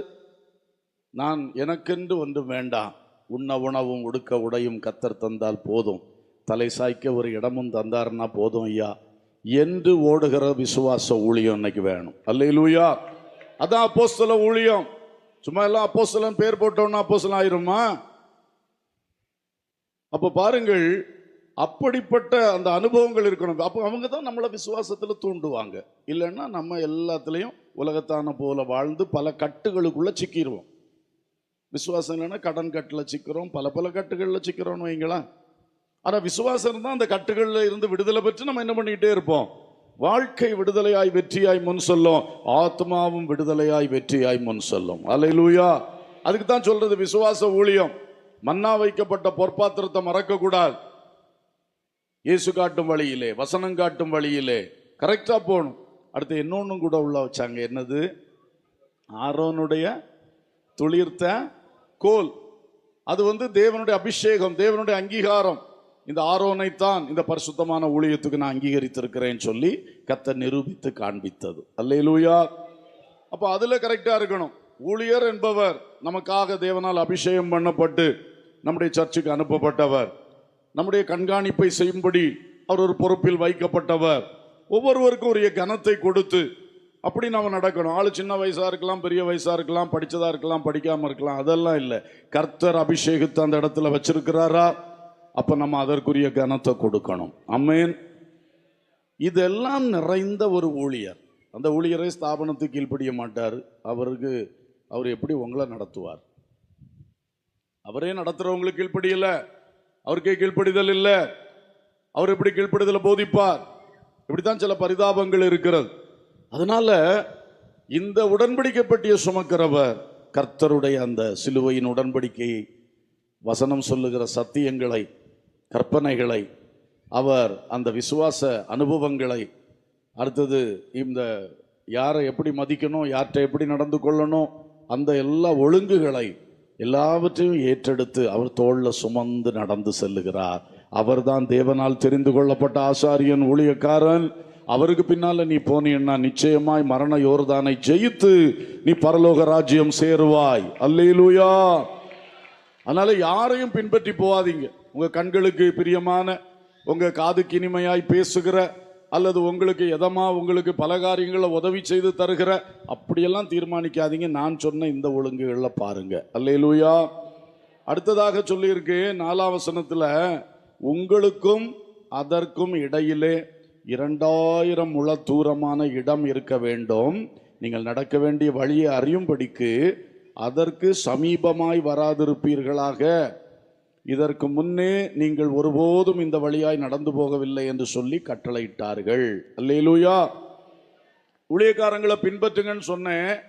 ஆனால் ஊழியக்கார ஆசாரியர்களுக்கும் உங்களுக்கும் உடன்படிக்கை பெட்டிக்கும் உங்களுக்கும் எவ்வளவு முழம் நீளம் இருக்கணும், தூரம் இருக்கணும்? 2000 முழம் தூரம். ஒரு இடைவெளி இருக்கணும், கேப் இருக்கணும். ஊழியக்காரர் வேற, நாம வேற. அது புரிந்து கொள்ளணும். ஊழியக்காரர்கிட்ட போய் ஃப்ரெண்டு போல, நமக்கு ஒரு தோழனை போல, தோழியை போல, பாஸ்டர் அம்மாட்ட போய் அந்த மாதிரிலாம் நம்ம செய்யக்கூடாது. ஊழியக்காரங்களும் அப்படிதான். அந்த விஷயத்தில் சில இடைவெளிகள் இருக்கணும். இடைவெளின்னா பெருமைக்காக அல்ல, தங்களுடைய அந்த அபிஷேகத்தை காத்து கொள்ளும்படி. அல்லேலூயா. மக்களும் தங்களுடைய அந்த அனுபவங்களை சரியாய் புரிந்து நடப்பதற்கு தான் இந்த கேப்பு சொல்றார். ஏன்னா நாங்களும் விசுவாசிகள் தான், எல்லாரும் விசுவாசிகள். ஆனால் அதுக்குள்ள இருந்து நம்ம தேவனால என்ன செய்யப்பட்டிருக்கிறோம்? அழைத்து தெரிந்தெடுக்கப்பட்டு பிரித்தெடுக்கப்பட்டிருக்கிறோம். அல்லேலூயா. தேவனால் இந்த விசேஷமான அங்கீகாரத்தோடு அபிஷேகம் பெற்றிருக்கிறோம். அப்போ எங்க வாழ்க்கையோட நீங்க ஒட்டி உறவாடி அப்படியெல்லாம் இருக்கக்கூடாது. புரியுதா? உங்களுக்கு சொன்ன இடரல் ஆகிடக்கூடாது. ஆனால் நீங்கள் மிஷன் வீட்டுக்கு, ஊழியர் வீட்டுக்கு வரணும், போகணும், எல்லாம் செய்யணும். ஆனால் மற்ற சொந்தக்கார வீடுகளுக்குள்ளே போகிற மாதிரி எல்லா இடத்துலையும் உள்ளே போய் எடுத்து அங்கே பழகி இங்கே பழகி அதெல்லாம் இல்லாமல் கொஞ்சம் கவனமாக நம்ம என்ன செய்துக்கிடணும்? நிற்க வேண்டிய இடங்களில் நின்று கொள்ளணும். அல்லேலூயா. உதவி செய்வது தப்பல்ல, நீங்கள் தப்பாக எடுத்துடக்கூடாது. ஆனால் உள்ளத்தில் நம்ம ஒன்றை இது பண்ணிக்கிடணும், கொஞ்சம் கவனமாக இருக்கணும். ஊழியக்காரங்களும் அப்படி தான். தங்கள் தேவைகளை பிறருக்கு சொல்லிடவே கூடாது. கர்த்தருக்கு தான் தேவை தெரியணுமே தவிர மற்றவங்களுக்கு தெரியக்கூடாது. கர்த்தருக்கு ஸ்தோத்திரம். ஒரு சமயம் ஒரு ஜெப வீட்டில் ஒரு காரியம் நடந்துச்சு. அங்கே ஒரு விசுவாசி அம்மா பானை சட்டியெல்லாம் திறந்து பார்த்து அங்கே ஒன்றும் இல்லை. அன்னைக்கு கர்த்தருக்கு ஸ்தோத்திரம், அவங்க வீட்டில் போய் எல்லாம் கொடுத்து விட்டாகலாம். அது ஒரு பக்கம் நல்ல சாட்சியாக இருந்தாலும் மறுபக்கம் அப்படி இருந்திருக்க கூடாதுன்னு தான் நான் நினைக்கிறேன். இங்கே உள்ள இல்லாமை அவங்களுக்கு என்ன செய்திருக்கக்கூடாது? தெரிந்திருக்கக்கூடாது. இன்னொரு ஜெப வீட்டை பற்றி சொல்லுவாங்க. இதெல்லாம் நம்ம ஸ்தாபனத்துக்குள்ளே உள்ளது தான். அவங்க ஒரு வாரமாக பசி பட்டினி எதுவுமே இல்லையா, ரொம்ப காலத்துக்கு முன்னாடி உள்ள சரித்திரம். அப்போது ராத்திரி எல்லாரும் தூங்கின பிறகு புளிய மரத்தில் விழக்கூடிய இலைகளை பொறுக்கி கொட்டாங்குச்சியில் உப்பும் போட்டு அதை சாப்பிட்டு தண்ணி குடிச்சிட்டு இப்படி 2-3 நாள் ஓட்டிக்கிட்டு இருக்கிறார். அப்போ அவங்கள தேடி ஜெபிக்கிறதுக்கு, விசாரிக்கிறதுக்கு அல்லது பேசுறதுக்கு ஆள் வரும் இல்லையா, அவங்களுக்கு கருப்பு கட்டி வாங்கி வச்சிருக்கா. அந்த நாட்களில் கருப்பு கட்டி காப்பி தான், டீ காஃபி எல்லாம் கிடையாது. அவங்களுக்கு கருப்பு கட்டி வாங்கி ரெடியாக வச்சுருக்காங்க. ஆனால் தாங்கள் அந்த கருப்பு கட்டியை போட்டு என்ன செய்ய மாட்டாங்களாம்? குடிக்க மாட்டாங்களாம். யாராவது வந்தால் அவங்களுக்கு உடனே காஃபி போட்டு கொடுப்பாங்க. ஆனால் தாங்கள் என்ன நிலைமையில் இருக்காங்க? என்ன சாப்பிட்டுட்டு இருந்தாங்க? புளியலை. அப்போ பாருங்க, தங்களுடைய இல்லாமையை விசுவாசிகளுக்கு என்ன செய்திடக்கூடாது? தெரிஞ்சிடக்கூடாது. ஐயோ ஊழியக்காரங்க பட்டினி கிடக்கிறாங்கன்னு ஒரு வார்த்தை வரக்கூடாதுன்னு அதை மறைச்சி கர்த்தர் நாமத்தை மகிமைப்படுத்தினவர்கள். அல்லேலூயா. அப்படித்தான் இந்த ஊழியங்கள் கட்டி எழுப்பப்பட்டு இன்றைக்கு பரவி வருகிறது. அல்லேலூயா. அப்போ அந்த இடத்துல நீங்கள் இதை புரிந்திருப்பீங்கன்னு நினைக்கிறேன். ஒரு எக்ஸாம்பிளை வச்சு சொன்னப்போ புரிஞ்சிருப்பீங்க. அப்போ அவங்க இங்கே சட்டிப்பானையை திறந்து பார்க்குற அளவுக்குள்ள ஈடுபாடு என்ன செய்யக்கூடாது? இருந்திருக்கக்கூடாது, கொடுத்துருக்கக்கூடாது. அப்படி தானே? இப்போ புரியுதா நான் சொல்கிறது? மற்றபடி உங்களை வெறுத்தோ உங்களை நீ போ அப்படியெல்லாம் கிடையாது. நம்ம விசுவாச ஊழியத்தில் நிற்கிறோம், ஆண்டவரை மகிமைப்படுத்தணும். இது ஒரு எக்ஸாம்பிள். இது மாதிரி பல விஷயங்கள் இருக்கிறது. புரியுதா? கர்த்தருக்கு ஸ்தோத்திரம். சரி, அப்போ நம்ம சில இடத்துல ஒதுக்கி தான் நிற்கணும், உதவிகள் செய்யணும். ஆனால் கரெக்டாக ஒதுங்கி நிற்க வேண்டிய இடத்துல நம்ம ஒதுங்கி நிற்கணும், அல்லது கொஞ்சம் கேப் விட்டு நம்ம பழகிக்கொள்ளணும். அல்லேலூயா. ஸ்தோத்திரம். மூன்றாவதாக சொல்லி இருக்கிறது 5ஆம் வசனம் வாசிங்க. யோசுவா ஜனங்களை நோக்கி, உங்களை பரிசுத்தம் பண்ணிக் கொள்ளுங்கள், நாளைக்கு கர்த்தர் உங்கள் நடுவிலே அற்புதங்களை செய்வார் என்றான். அல்லேலூயா. அடுத்து சொல்றாரு, யோர்தானை கடக்க ஆயத்தமாகுங்கள், உங்களை என்ன செய்து கொள்ளுங்கள்? உங்களை பரிசுத்தம் பண்ணுங்க. பரிசுத்தம்னா ஆண்டவர் பிரியமில்லாத காரியங்களை விட்டு உங்களை பிரித்தெடுத்து ஆண்டவர் இயேசுவோடு அதிகமாக ஐக்கியப்பட்டு கொண்டே இருங்க. அதுதான் பரிசுத்தம். அல்லேலூயா. உங்கள் வாழ்க்கையை பரிசுத்தப்படுத்துங்க கர்த்தருக்காக. ஏன்னா இயேசுவின் வருகை நெருங்கி இருக்கிறது. நாம் யோர்தானை கடக்க வேண்டிய ஒரு சந்தர்ப்பத்தில் நிற்கிறோம். அதனால இனி காலம் செல்லாது. இப்பொழுது நம்முடைய வாழ்க்கையை பரிசுத்தப்படுத்தணும், பேச்சு பரிசுத்தமாகணும், செயல் பரிசுத்தமாகணும். பரிசுத்தமாகுங்கள், உங்களை பரிசுத்தம் பண்ணி கொள்ளுங்கள். எல்லா உலக நண்பர்களோடு சேர்ந்து கூத்தடிக்க போகாத, அதை விட்டு வேறுபடு. எல்லாரும் மற்றவங்களை பரியாசம் பண்ணிட்டு இருந்தா அந்த கூட்டத்தில் போயிருந்து நீங்களும் பரியாசக்கார கூட்டத்தில் இருக்காதீங்க, வேறுபடுங்க. பாவிகள் செய்யக்கூடிய முறைமைகளை பின்பற்றி பாவிகளுடைய வழியில போகாதீங்க, வேறுபடுங்க. துன்மார்க்கனுடைய வழியில அவனுடைய ஆலோசனை கேட்டு போகாதீங்க, வேதத்தின் ஆலோசனை கேளுங்க. இதுல எல்லாம் உங்களை பரிசுத்தப்படுத்துங்க. அல்லேலூயா. விக்கிரகங்களோடு எந்த தொடர்பு வைக்காதிருங்கள், உங்களை வேறுபடுத்துங்கள், பரிசுத்தப்படுத்துங்கள். அல்லேலூயா. விக்கிரகத்தை படைத்தவைகளை புசிக்காதிருங்கள், விக்கிரகத்தை நமஸ்கரிக்காதிருங்கள். வீட்டிலே பல பல படங்களும் அதுவும் இதுவும் வைத்து நமஸ்காரத்துக்காக வணங்குவதற்காக வைக்காதிருங்கள். விக்கிரகங்களை தேவன் வெறுக்கிறார். அல்லேலூயா. என் மகிமையை நீ விக்கிரகத்துக்கு கொடுக்க கூடாது என்று கர்த்தர் பேசி இருக்கிறார். ரொம்ப திட்டமா சொல்றார், அதை விட்டு வேறுபடு. அல்லேலூயா. எல்லா பாவ செயல்கள், தீய செயல்களை விட்டு வேறுபடு. உலகத்தினுடைய ஆடம்பரங்கள், உலகத்தினுடைய அருவருப்புகள், உலகத்தினுடைய அசுத்தங்கள், உலகத்தினுடைய காம விகாரங்கள் எல்லாவற்றையும் விட்டு வேறுபடு. நீ பரிசுத்த சந்ததி. அல்லேலூயா. அல்லேலூயா. ஒளிச்சு ஒளிச்சு நீ பரிசுத்தம் இல்லாத காரியங்களை செய்யாத. உன்னுடைய கையடக்க மொபைல் இருக்குது, ஸ்மார்ட் போன், அது பரிசுத்தமா இருக்கா? அதுல என்னெல்லாம் இருக்கு? பரிசுத்தமா இருக்கா? யோசிச்சு பாரு. பரிசுத்தம் இல்லைன்னா அந்த செல்போனை உன்னை மரண யோர்தான்ல அடிச்சுட்டு போயிடும். அந்த செல்போன் உன்னை பாவத்துக்கு தள்ளுதுன்னா அந்த செல்போனை முதல்ல தூக்கி போடு. இயேசு அப்படித்தான் சொன்னார். உன் கண் உனக்கு இடரல் உண்டாக்கினால், வலது கண் இடரல் உண்டாக்கினா வலது கண்ணை என்ன செய்? பிடுங்கி போடுப்பா. குருடனா வந்து சேருப்பா, யோர்தானை கடந்து வந்துடுப்பா. நீ பாவத்துக்கு கண்ணில் பாவத்துக்கு இடம் கொடுத்தா அந்த கண்ணே யோர்தான்ல அடிச்சுட்டு போயிடுமே உன்னை. அந்த கை தப்பு செய்து அந்த கையே உன்னை அடிச்சுட்டு போயிடுமே யோர்தான்ல, தப்பி வர முடியாத நீ. ஆகவே தேவ மக்களே, நாம் உணர்வடைவோம், இது பரிசுத்தமாகும் காலம். அல்லேலூயா. அல்லேலூயா. எல்லா விஷயத்திலையும் ஆண்டவர் பிரியமானதோடு ஒட்டி கொள்ளணும், ஆண்டவர் பிரியம் இல்லாததெல்லாம் விட்டு வேறுபடணும். இதான் பரிசுத்தமாகுதல். அல்லேலூயா. வசனம் படிக்கும் பொழுது கர்த்தர் சொல்லி தாரார், உடனே வாழ்க்கையில திருந்தணும். பிரசங்கியாரை கொண்டு சொல்லி தாரார், உடனே என்ன செய்யணும்? வாழ்க்கையில திருந்தணும். அப்படி தேவனுக்கு பயந்து வசனத்துக்கு நடுங்குகிறவர்களை அவர் நோக்கி பார்ப்பார். நம்மை பரிசுத்த ஜாதி என்று சொல்லுவார். நம்மை தம்மோடு சேர்க்க அவர் சந்தோஷமாக இருப்பார். அல்லேலூயா. அதனால கண்டிப்பாக தேவ மக்கள் இவைகளை புரிந்து கொள்ளுவீர்களாக. கர்த்தருக்கு ஸ்தோத்திரம். ஆகவே இவர்கள் இதே போல ஆயத்தமானார்கள். ஆசாரியர்கள் உடன்படிக்கப்பட்டு எடுத்துக்கொண்டு யோர்தானுக்குள்ள போனாக. அவங்க கால் வச்ச உடனே யோர்தான் ரெண்டாக பிளந்தது. தண்ணீர் ஓடி வருகிற தண்ணீர் ஒரு குவியலா என்ன செய்துதான் நின்றுச்சான். செங்கடல்ல கடல் தண்ணி அது ரொம்ப நீரோட்டம் ஓடாது, அதை பிரிச்சார், நடத்தி கொண்டு வந்தார். இது அப்படி இல்லை, பாய்ந்து வருகிற தண்ணி. அதுவும் சொல்லியிருக்கு, அறுவடை காலத்தில் அது புரண்டு ஓடும். அந்த காலத்திலேயாக்க இவங்களை கிராஸ் பண்ண வச்சாரு. புரண்டு ஓடி வருகிற யோர்தான். அப்போ வருகிற தண்ணி அங்கே ஸ்டாப் பண்ணி வச்சுட்டாரு. அது ஒரு மலை போல குவியலா அங்கே வந்துக்கிட்டே இருக்கும்ல. வந்து அது மலை போல என்ன பண்ணுது? குவியலாக நின்றது. தண்ணீர் குவியலாக நின்றது. இந்த பக்கம் காலி ஆயிடுச்சு. இதாக்க யோர்தானுக்கும் செங்கடலுக்குள்ள வித்தியாசம். அப்படி ஆண்டவர் குவியல் போல நிறுத்தி இந்த ஆசாரியர்கள் உள்ளே நின்னாங்க, இறங்கினவர்கள் உள்ளே நின்னாங்க. இஸ்ரவேல் ஜனங்கள் எல்லாம் கிராஸ் பண்ணி போனாங்க. எல்லாரும் கடந்த பிற்பாடு ஆசாரியர்களும் வாருங்கள் என்று யோசுவா கட்டளையிட்டான். அப்பொழுது அவர்களும் போனார்கள், கரை கடந்தார்கள். அல்லேலூயா.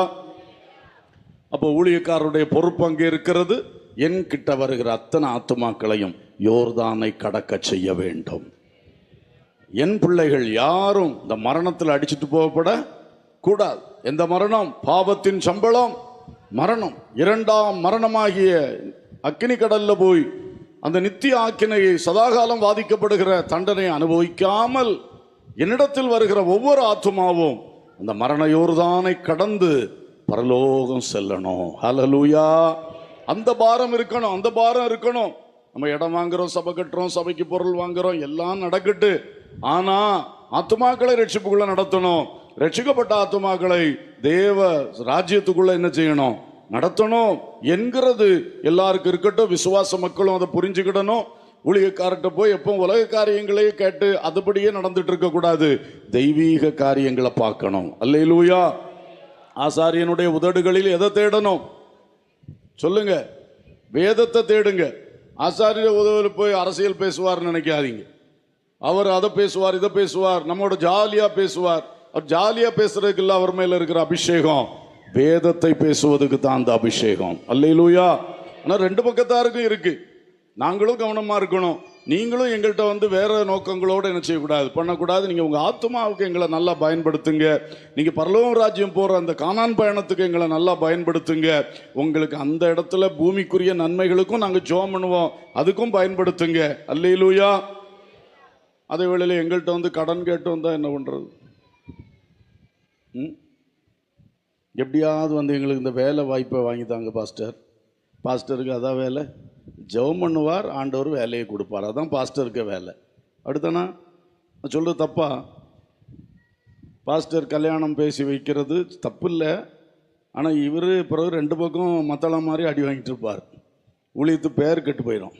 கொஞ்சம் நிற்க வேண்டிய இடத்துல என்ன செய்யணும், நிற்கணும். நிறைய விஷயங்கள் இப்படி தான் இருக்குது. பாஸ்டர் அந்த காரை விலை பேசி முடிக்கணும்னு இருக்கேன், கொஞ்சம் இடப்படுவீங்களா? அதுக்கு இடப்பட வரல. உன் ஆத்மாவை காப்பாற்றி கொண்டு போகணுன்னா நான் வாரேன். அல்லேலூயா. இதெல்லாம் கொஞ்சம் நீங்கள் புரிஞ்சுக்கணும் பாருங்க. சும்மா எல்லாத்துக்கும் பிறகு இந்த பாஸ்டர் அதை செய்யல, அந்த பாஸ்டர் அதை செய்யலாம், அதனால அந்த சபைக்கு போகிறேன். போங்க. மரண யோர்தான் வந்தால் அடிச்சுட்டு போயிடாம காப்பாற்றப்படணும்னா ஒழுங்கான ஊழியர்கள் பின்னால் இருங்க, ஒழுங்கான சபைக்கு பின்னால் இருங்க. சபையில் சில கஷ்டம் வரதான் செய்யும், உடனே போட்டுட்டு ஓடாதீங்க, தரித்திருங்க. மரண யோர்தான் வேகமாய் ஓடிக்கொண்டிருக்கிறது. ஏதோ நான் மிரட்டுறேன், பயப்படுத்துறேன்னு நினைக்காதீங்க. ஆண்டவர் தந்திருக்கிற வசனத்தை உங்களுக்கு சொல்றேன். வசனம் சிலச்சுமே மிரட்டும், சிலச்சுமே ஆசீர்வதிக்கும், எல்லாம் செய்யும். அல்லேலூயா. அப்படியே அதை ஏற்றுக்கொள்ளணும். Praise the Lord. ஆகவே இந்த யோர்தானை அவர்கள் கடந்தது போல நாமும் கடந்து செல்லும் காலம் நெருங்கி இருக்கிறது. ஒன்றில் மரணம் அல்லது இயேசுவின் வருகை. எது எப்போ சம்பவிக்கும்னே தெரியாது. அதனால அன்பர்களே, பரிசுத்தமாகுங்கள், பரிசுத்தமாகுங்கள், பரிசுத்தமாகுங்கள் என்று சொல்லி என் வார்த்தையை முடிக்கிறேன். எல்லாரும் கண்களை மூடி கர்த்தரை நாம் நோக்கி பார்க்கலாம். அல்லேலூயா. Praise the Lord. மரண யோர்தான் புரண்டு வந்தால் மாலூமி இயேசுவின் கப்பல் ஏறி பாடுங்க. மரண யோர்தான் பின்தொடர்ந்து மாலூமி இயேசுவின் கப்பல் ஏறி அக்கறை எல்லாரும் ஜெப நிலைமையிலே இந்த பாடலின் வார்த்தைகளோடு சேர்ந்து அப்படியே கர்த்தரை நோக்கி பாருங்க. யோர்தானின் அக்கறை நாம் செல்லும்படி இந்த மரண யோர்தானை நாம் ஜெயிப்பதற்காக இயேசுவின் விசுவாச கப்பலில் ஏறிக்கொள்ளுவோம். அதிலே உறுதியாக நாம் தரித்திருப்போம். இந்த உலகில் வாழும் பொழுதே மண்ணுலக இன்பங்களை அல்ல, விண்ணுலக மேன்மைகளை சிந்திக்க ஆரம்பிப்போம். ஜீவியத்தில் மறுரூபம் வரட்டும், சிந்தனையில் மறுரூபம் வரட்டும். எல்லாரும் இந்த பாடலோடு சேர்ந்து வாய் திறந்து கர்த்தரோடு ஜெபிக்க ஆரம்பிங்க. தேவனோடு பேச தொடங்குங்க. ஹல்லேலூயா. தேவனோடு பேசுவோம், தேவனோடு பேசுவோம். ஒவ்வொருவரும் வாய் திறந்து, ஆண்டவரே எனக்கு இது என்னைக்கு நடக்கும்னு எனக்கு தெரியல, மரணமோ இயேசுவின் வருகையோ எது வந்தாலும் நான் வெற்றியா இந்த யோர்தானை கடந்து கானானில் கால் மிதிக்க வேண்டும். தேவ ராஜ்யத்தில் நான் வந்து சேர வேண்டும். அப்பா, பிள்ளைகள் தொடங்கி பெரியவர்கள் மட்டும் எல்லாரும் கர்த்தரோடு பேசிக் கொண்டிருங்கள். ஹல்லேலூயா. இயேசு இதோ சீக்கிரமாய் வருகிறேன் சொல்லுகிறார். நமக்காக பரம எருசலேமை அவர் கட்டி முடிக்கும் நேரம் ஆகிவிட்டது. இனி சீக்கிரமாய் வெளிப்படுவார். அவர் ஆகாயத்தில் வெளிப்படும் பொழுது நாம் அவரோடு சேர்க்கப்படணும். பரிசுத்த சந்ததியாய் உன்னை தேவன் தெரிந்து கொண்டிருக்கிறார். ஆபிரகாமின் சந்ததியை போல ஆமென் உன்னையும் மேன்மைப்படுத்தி உன் மூலம் அநேகருக்கு தம்மை வெளிப்படுத்த கர்த்தர் சித்தமாய் இருந்துதான் உன்னை உன் ஊரிலே தெரிந்து கொண்டார். உங்க உறவினர் கூட்டத்திலே உங்களை தெரிந்து கொண்டார். ஒரு ஆபிரகாமை தெரிந்தெடுத்தது போல உன்னை தெரிந்தெடுத்திருக்கிறார். அல்லேலூயா, அல்லேலூயா. உன்னை ஒரு யாக்கோபை தெரிந்தெடுத்தது போல உன்னிலிருந்து இந்த விசுவாச சந்ததியை, பரிசுத்த சந்ததியை கட்டி எழுப்புறதுக்காக கர்த்தர் உண்மையில் அந்த அபிஷேகத்தை வைக்கிறார். உன்னை அவர் சந்தித்த நோக்கமே அதுதான். உனக்கு வாக்குத்தத்தம் தந்ததே அதற்குத்தான். மகனே, மகளே, வெறும் மண்ணுலக ஓட்டம் ஓடாத, வெறும் மண்ணுலக ஓட்டம் ஓடாத. மண்ணுலகை பார்த்து ஓடுகிறவர்கள் எல்லாம் கடைசியில மரண யோர்தான்ல அடிச்சுட்டு போயப்பட்டுருவாங்க. ஆனால் விண்ணுலகை நோக்கி பரிசுத்தப்பட்டு கர்த்தருக்குள் மேன்மையா எழும்புகிற ஒவ்வொருவரும் இந்த மரண யோர்தானை வெற்றியாக கடந்து அக்கறை சேர்வோம். ஹல்லேலூயா. Thank you Jesus. ஆமென், ஆமென், ஆமென். இப்பொழுது எல்லாரும் கரங்களை தட்டி கர்த்தரை ஸ்தோத்திரம் பண்ணுவோம். ஆவியை பெற்றவர்கள் அபிஷேகம் நிரம்பி கர்த்தரை மகிமைப்படுத்துங்க.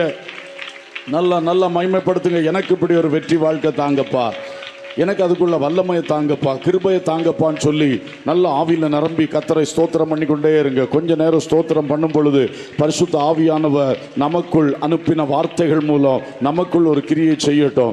என்னை சீர்திருத்தும், என்னை செம்மைப்படுத்தும், எனக்குள் உடைக்க வேண்டியதை உடைச்சிரும், எனக்குள் கட்டி எழுப்ப வேண்டியதை கட்டி எழுப்போம். ஆமென், ஆமென். நல்ல ஆவியானவருக்கு இடம் கொடுங்க, ஆவியானவருக்கு இடம் கொடுங்க.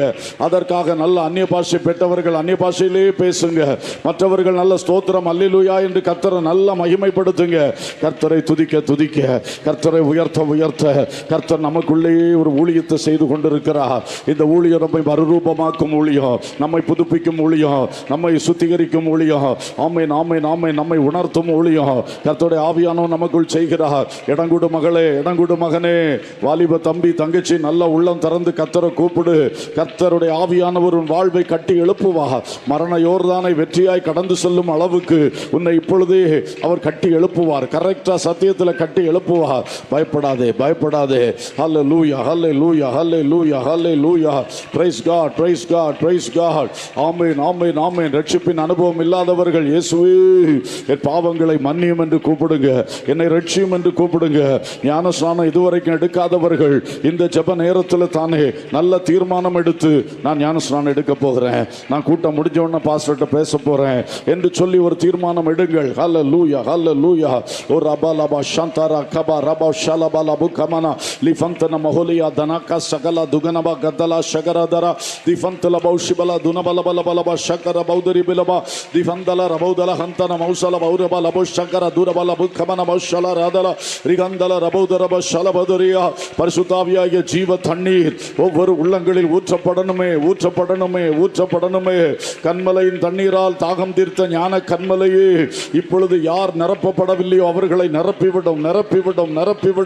லிகந்தல ரபுதல ஹபதல பக்கபரப சந்துனா லிவிந்தா ரபுஷா லதலா திகா சந்துலா ரியலபாஷி லிகந்தர பௌஷல ஹந்தல பௌரியந்தல ரபௌதரிபி ஷலபா. ஆமென், ஆமென், ஆமென். Glory, glory, glory, glory.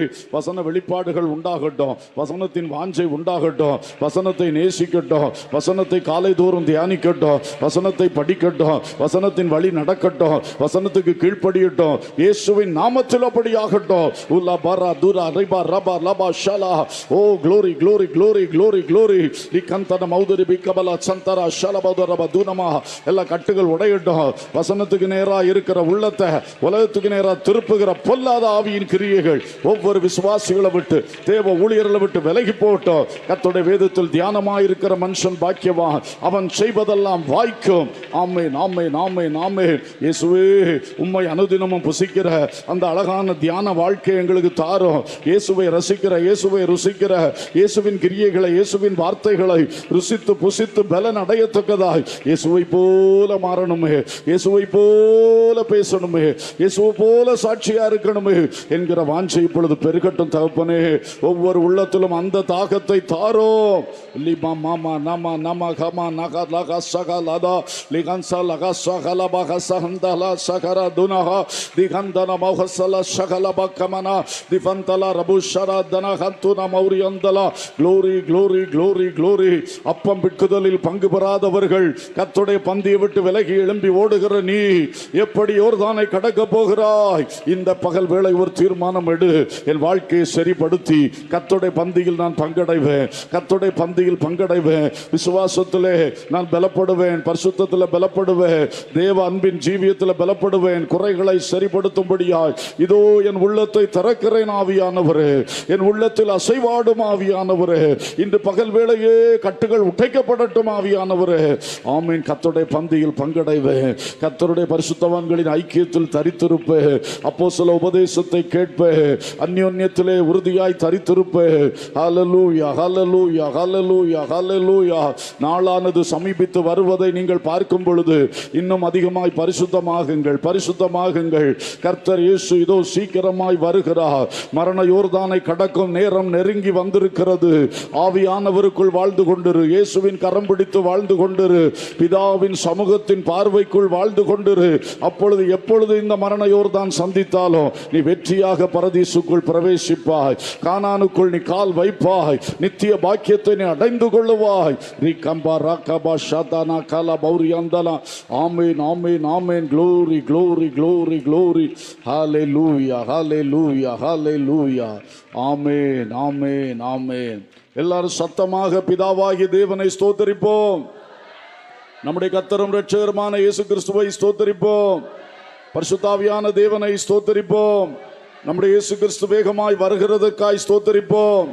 மரணமோ வருகையோ நம்மை அவரோடு சேர்க்க போகிறதற்காய் ஸ்தோத்தரிப்போம். அல்லேலூயா, அல்லேலூயா, அல்லேலூயா. கர்த்தர் தந்திருக்கிற அவருடைய சரீரமாகிய சபைக்காக ஸ்தோத்தரிப்போம். அதில் ஒரு பகுதியாகிய இந்த ஸ்தாபன ஊழியங்களுக்காய் கர்த்தரை ஸ்தோத்தரிப்போம். ஸ்தல சபைகளுக்காய் கர்த்தரை ஸ்தோத்தரிப்போம். நம்முடைய எல்லா தேவ ஊழியர்களுக்காய் கர்த்தரை ஸ்தோத்தரிப்போம். எல்லா உடன் விசுவாசிகளுக்காய் கர்த்தரை ஸ்தோத்தரிப்போம். புதிதாய் தேவன் சபையில கொண்டு சேர்க்கிற தெரிந்து கொள்ளப்பட்டவர்களுக்காய் ஸ்தோத்தரிப்போம். அல்லேலூயா, அல்லேலூயா, அல்லேலூயா. இந்த கன்வென்ஷனை மட்டும் ஆசீர்வதித்து நடத்துகிறதற்காய் ஸ்தோத்தரிப்போம். இரவு கூட்டத்திலே வல்லமையாய் கிரியை செய்யும்படியாய் ஸ்தோத்தரிப்போம். ஞானஸ்நான ஆராதனையில் அநேகர் ஞானஸ்நானம் எடுக்க கிரியை செய்யும்படியாய் ஸ்தோத்தரிப்போம். கர்த்தர் தொடர்ந்து பெரிய காரியங்கள் செய்யும்படி ஸ்தோத்தரிப்போம். அல்லேலூயா, அல்லேலூயா, அல்லேலூயா. எங்கள் பிதாவே, நல்ல தகப்பனே, நாங்கள் உம்மை துதிக்கிறோம், வாழ்த்துகிறோம். பரிசுத்தமான ஆசீர்வாதமான நாட்களை எங்களுக்கு தந்து எங்களை ஐக்கியப்படுத்தி எங்களை உமக்குள் கட்டி எழுப்புகிறிய நன்றி அப்பா. எங்களுக்குள்ளேருந்து எதை மாற்றணுமோ அதை மாற்றி கொண்டிருக்கிறீங்க, அதற்காக ஸ்தோத்திரம். எங்களுக்குள்ளே எதை தரணுமோ அதை தந்து கொண்டிருக்கிறீங்க. ஆவியானுடைய கிரியைகளுக்காய் நன்றி சொல்லுகிறோம். ஒவ்வொருடைய தனி வாழ்க்கைக்கு ஒரு பிரயோஜனம் உண்டாகட்டும், ஆசீர்வாதம் உண்டாகட்டும். கர்த்தருக்குள்ளே அந்த நித்திய பாக்கியத்துக்கு நேராய் வளருகிற முன் செல்லுகிற அனுபவம் உண்டாகட்டும். ஆண்டவரே, குடும்பங்களை நினைத்தருளும், ஆசீர்வதியும். ஒவ்வொரு குடும்பத்துக்கும் எந்த ஆசீர்வாதம் தடைபட்டிருக்கிறதோ அதை இயேசுவின் நாமத்தில் கட்டளையிடும் என்று ஜெபிக்கிறோம். தெரிந்து கொள்ளப்பட்ட பிள்ளைகளாகிய ஆபிரகாம், ஈசாக்கு, யாக்கோபு ஒவ்வொருத்தர் வாழ்க்கையிலையும் அடிப்படை நன்மைகள் கூட சில வேளை தடைபட்டது. ஆனால் குறித்த வேளையில் அற்புதமாய் அதை செய்தீரப்பா. அதே மாதிரி ஒவ்வொருவர் குடும்பத்திலும் அற்புதங்களை செய்யும். எதிர்ப்புகள், போராட்டங்கள், நெருக்கங்களை அனுபவிக்கிறவர்களுக்கு பெரிய ஜெயத்தை கொடும். நெருக்கத்தின் மத்தியிலே ஒரு தனியனாய இஸ்ரவேலை குடும்பமாக்கி குடும்பத்தை கொண்டு எகிப்துக்குள்ளே வைத்து பயங்கரமான நெருக்கத்திலே தேசமாக்கி ஜெயமாய் வெளியே கொண்டு வந்தீங்களப்பா. அந்த கூட்டம் கடைசியிலே யோர்தானை கடந்து கானானில் கால் வைத்து சுதந்திரித்தார்களே, அதே போல ஒவ்வொருவருடைய வாழ்க்கையிலும் எவ்வளவோ கஷ்டங்கள், நெருக்கங்கள், துன்பங்கள், பரியாசங்கள், நிந்தைகள், அவமானங்கள், இவைகள் ஒவ்வொன்றின் நடுவிலும் இவர்கள் முன்னேறத்தக்கதாய், வளரத்தக்கதாய், உயரத்தக்கதாய், ஆசீர்வதிக்கப்படத்தக்கதாய், பெருகத்தக்கதாய், தெய்வீகத்தில் வளரத்தக்கதாய் ஆசீர்வதித்தருளும். ஆன்மீக ஆசீர்வாதங்களை அதிகமாய் கொடும். சபைகள் வளர்ந்து பெருகட்டும், கட்டுகள் உடையட்டும். 50,000 ஆத்துமாக்கள் என்கிற காரியம் வேகமாய் நடக்கட்டும். 100 ஆலயங்கள் என்கிறது சீக்கிரமாய் நடக்கட்டும். எல்லாரையும் பலப்படுத்தும். ஒருவருக்கொருவர் நல்ல அன்பு, ஐக்கியம், ஒரு மனதினால் கட்டும் அப்பா. ஒன்றாய் கட்டி நடத்தும் அப்பா. ஆசீர்வதியும். வருகைக்கு எங்களை ஆயத்தப்படுத்தும், ஆயத்தப்படுத்தும், ஆயத்தப்படுத்தும். சகல துதி, கனம், மகிமை உமக்கே நாங்கள் செலுத்துகின்றோம். இயேசுவின் நாமத்தில் கேட்கிறோம், ஜீவனுள்ள பிதாவே, ஆமேன். என் ஆத்துமாவே கர்த்தரை ஸ்தோத்திரி, என் முழு உள்ளமே அவருடைய பரிசுத்த நாமத்தை ஸ்தோத்திரி. என் ஆத்துமாவே கர்த்தரை ஸ்தோத்திரி, அவர் செய்த சகல உபகாரங்களை மறவாதே. ஆமேன். நம்முடைய கர்த்தராகிய இயேசு கிறிஸ்துவின் கிருபையும், பிதாவாகிய தேவனுடைய அன்பும், பரிசுத்த ஆவியானவருடைய ஐக்கியமும், சிநேகமும், வழி நடத்துதலும், பாதுகாவலும் நம் அனைவரோடும் சகல பரிசுத்தவான்களோடும் இந்த ஸ்தாபன ஊழியங்களோடு இந்த தர்மபுரி தரிசன ஊழியங்களோடு நிறைந்திருப்பதாக. ஆமேன். அல்லேலூயா, அல்லேலூயா, அல்லேலூயா. கர்த்தர் உங்களை ஆசீர்வதித்து கட்டி எழுப்புவார். ஆமேன்.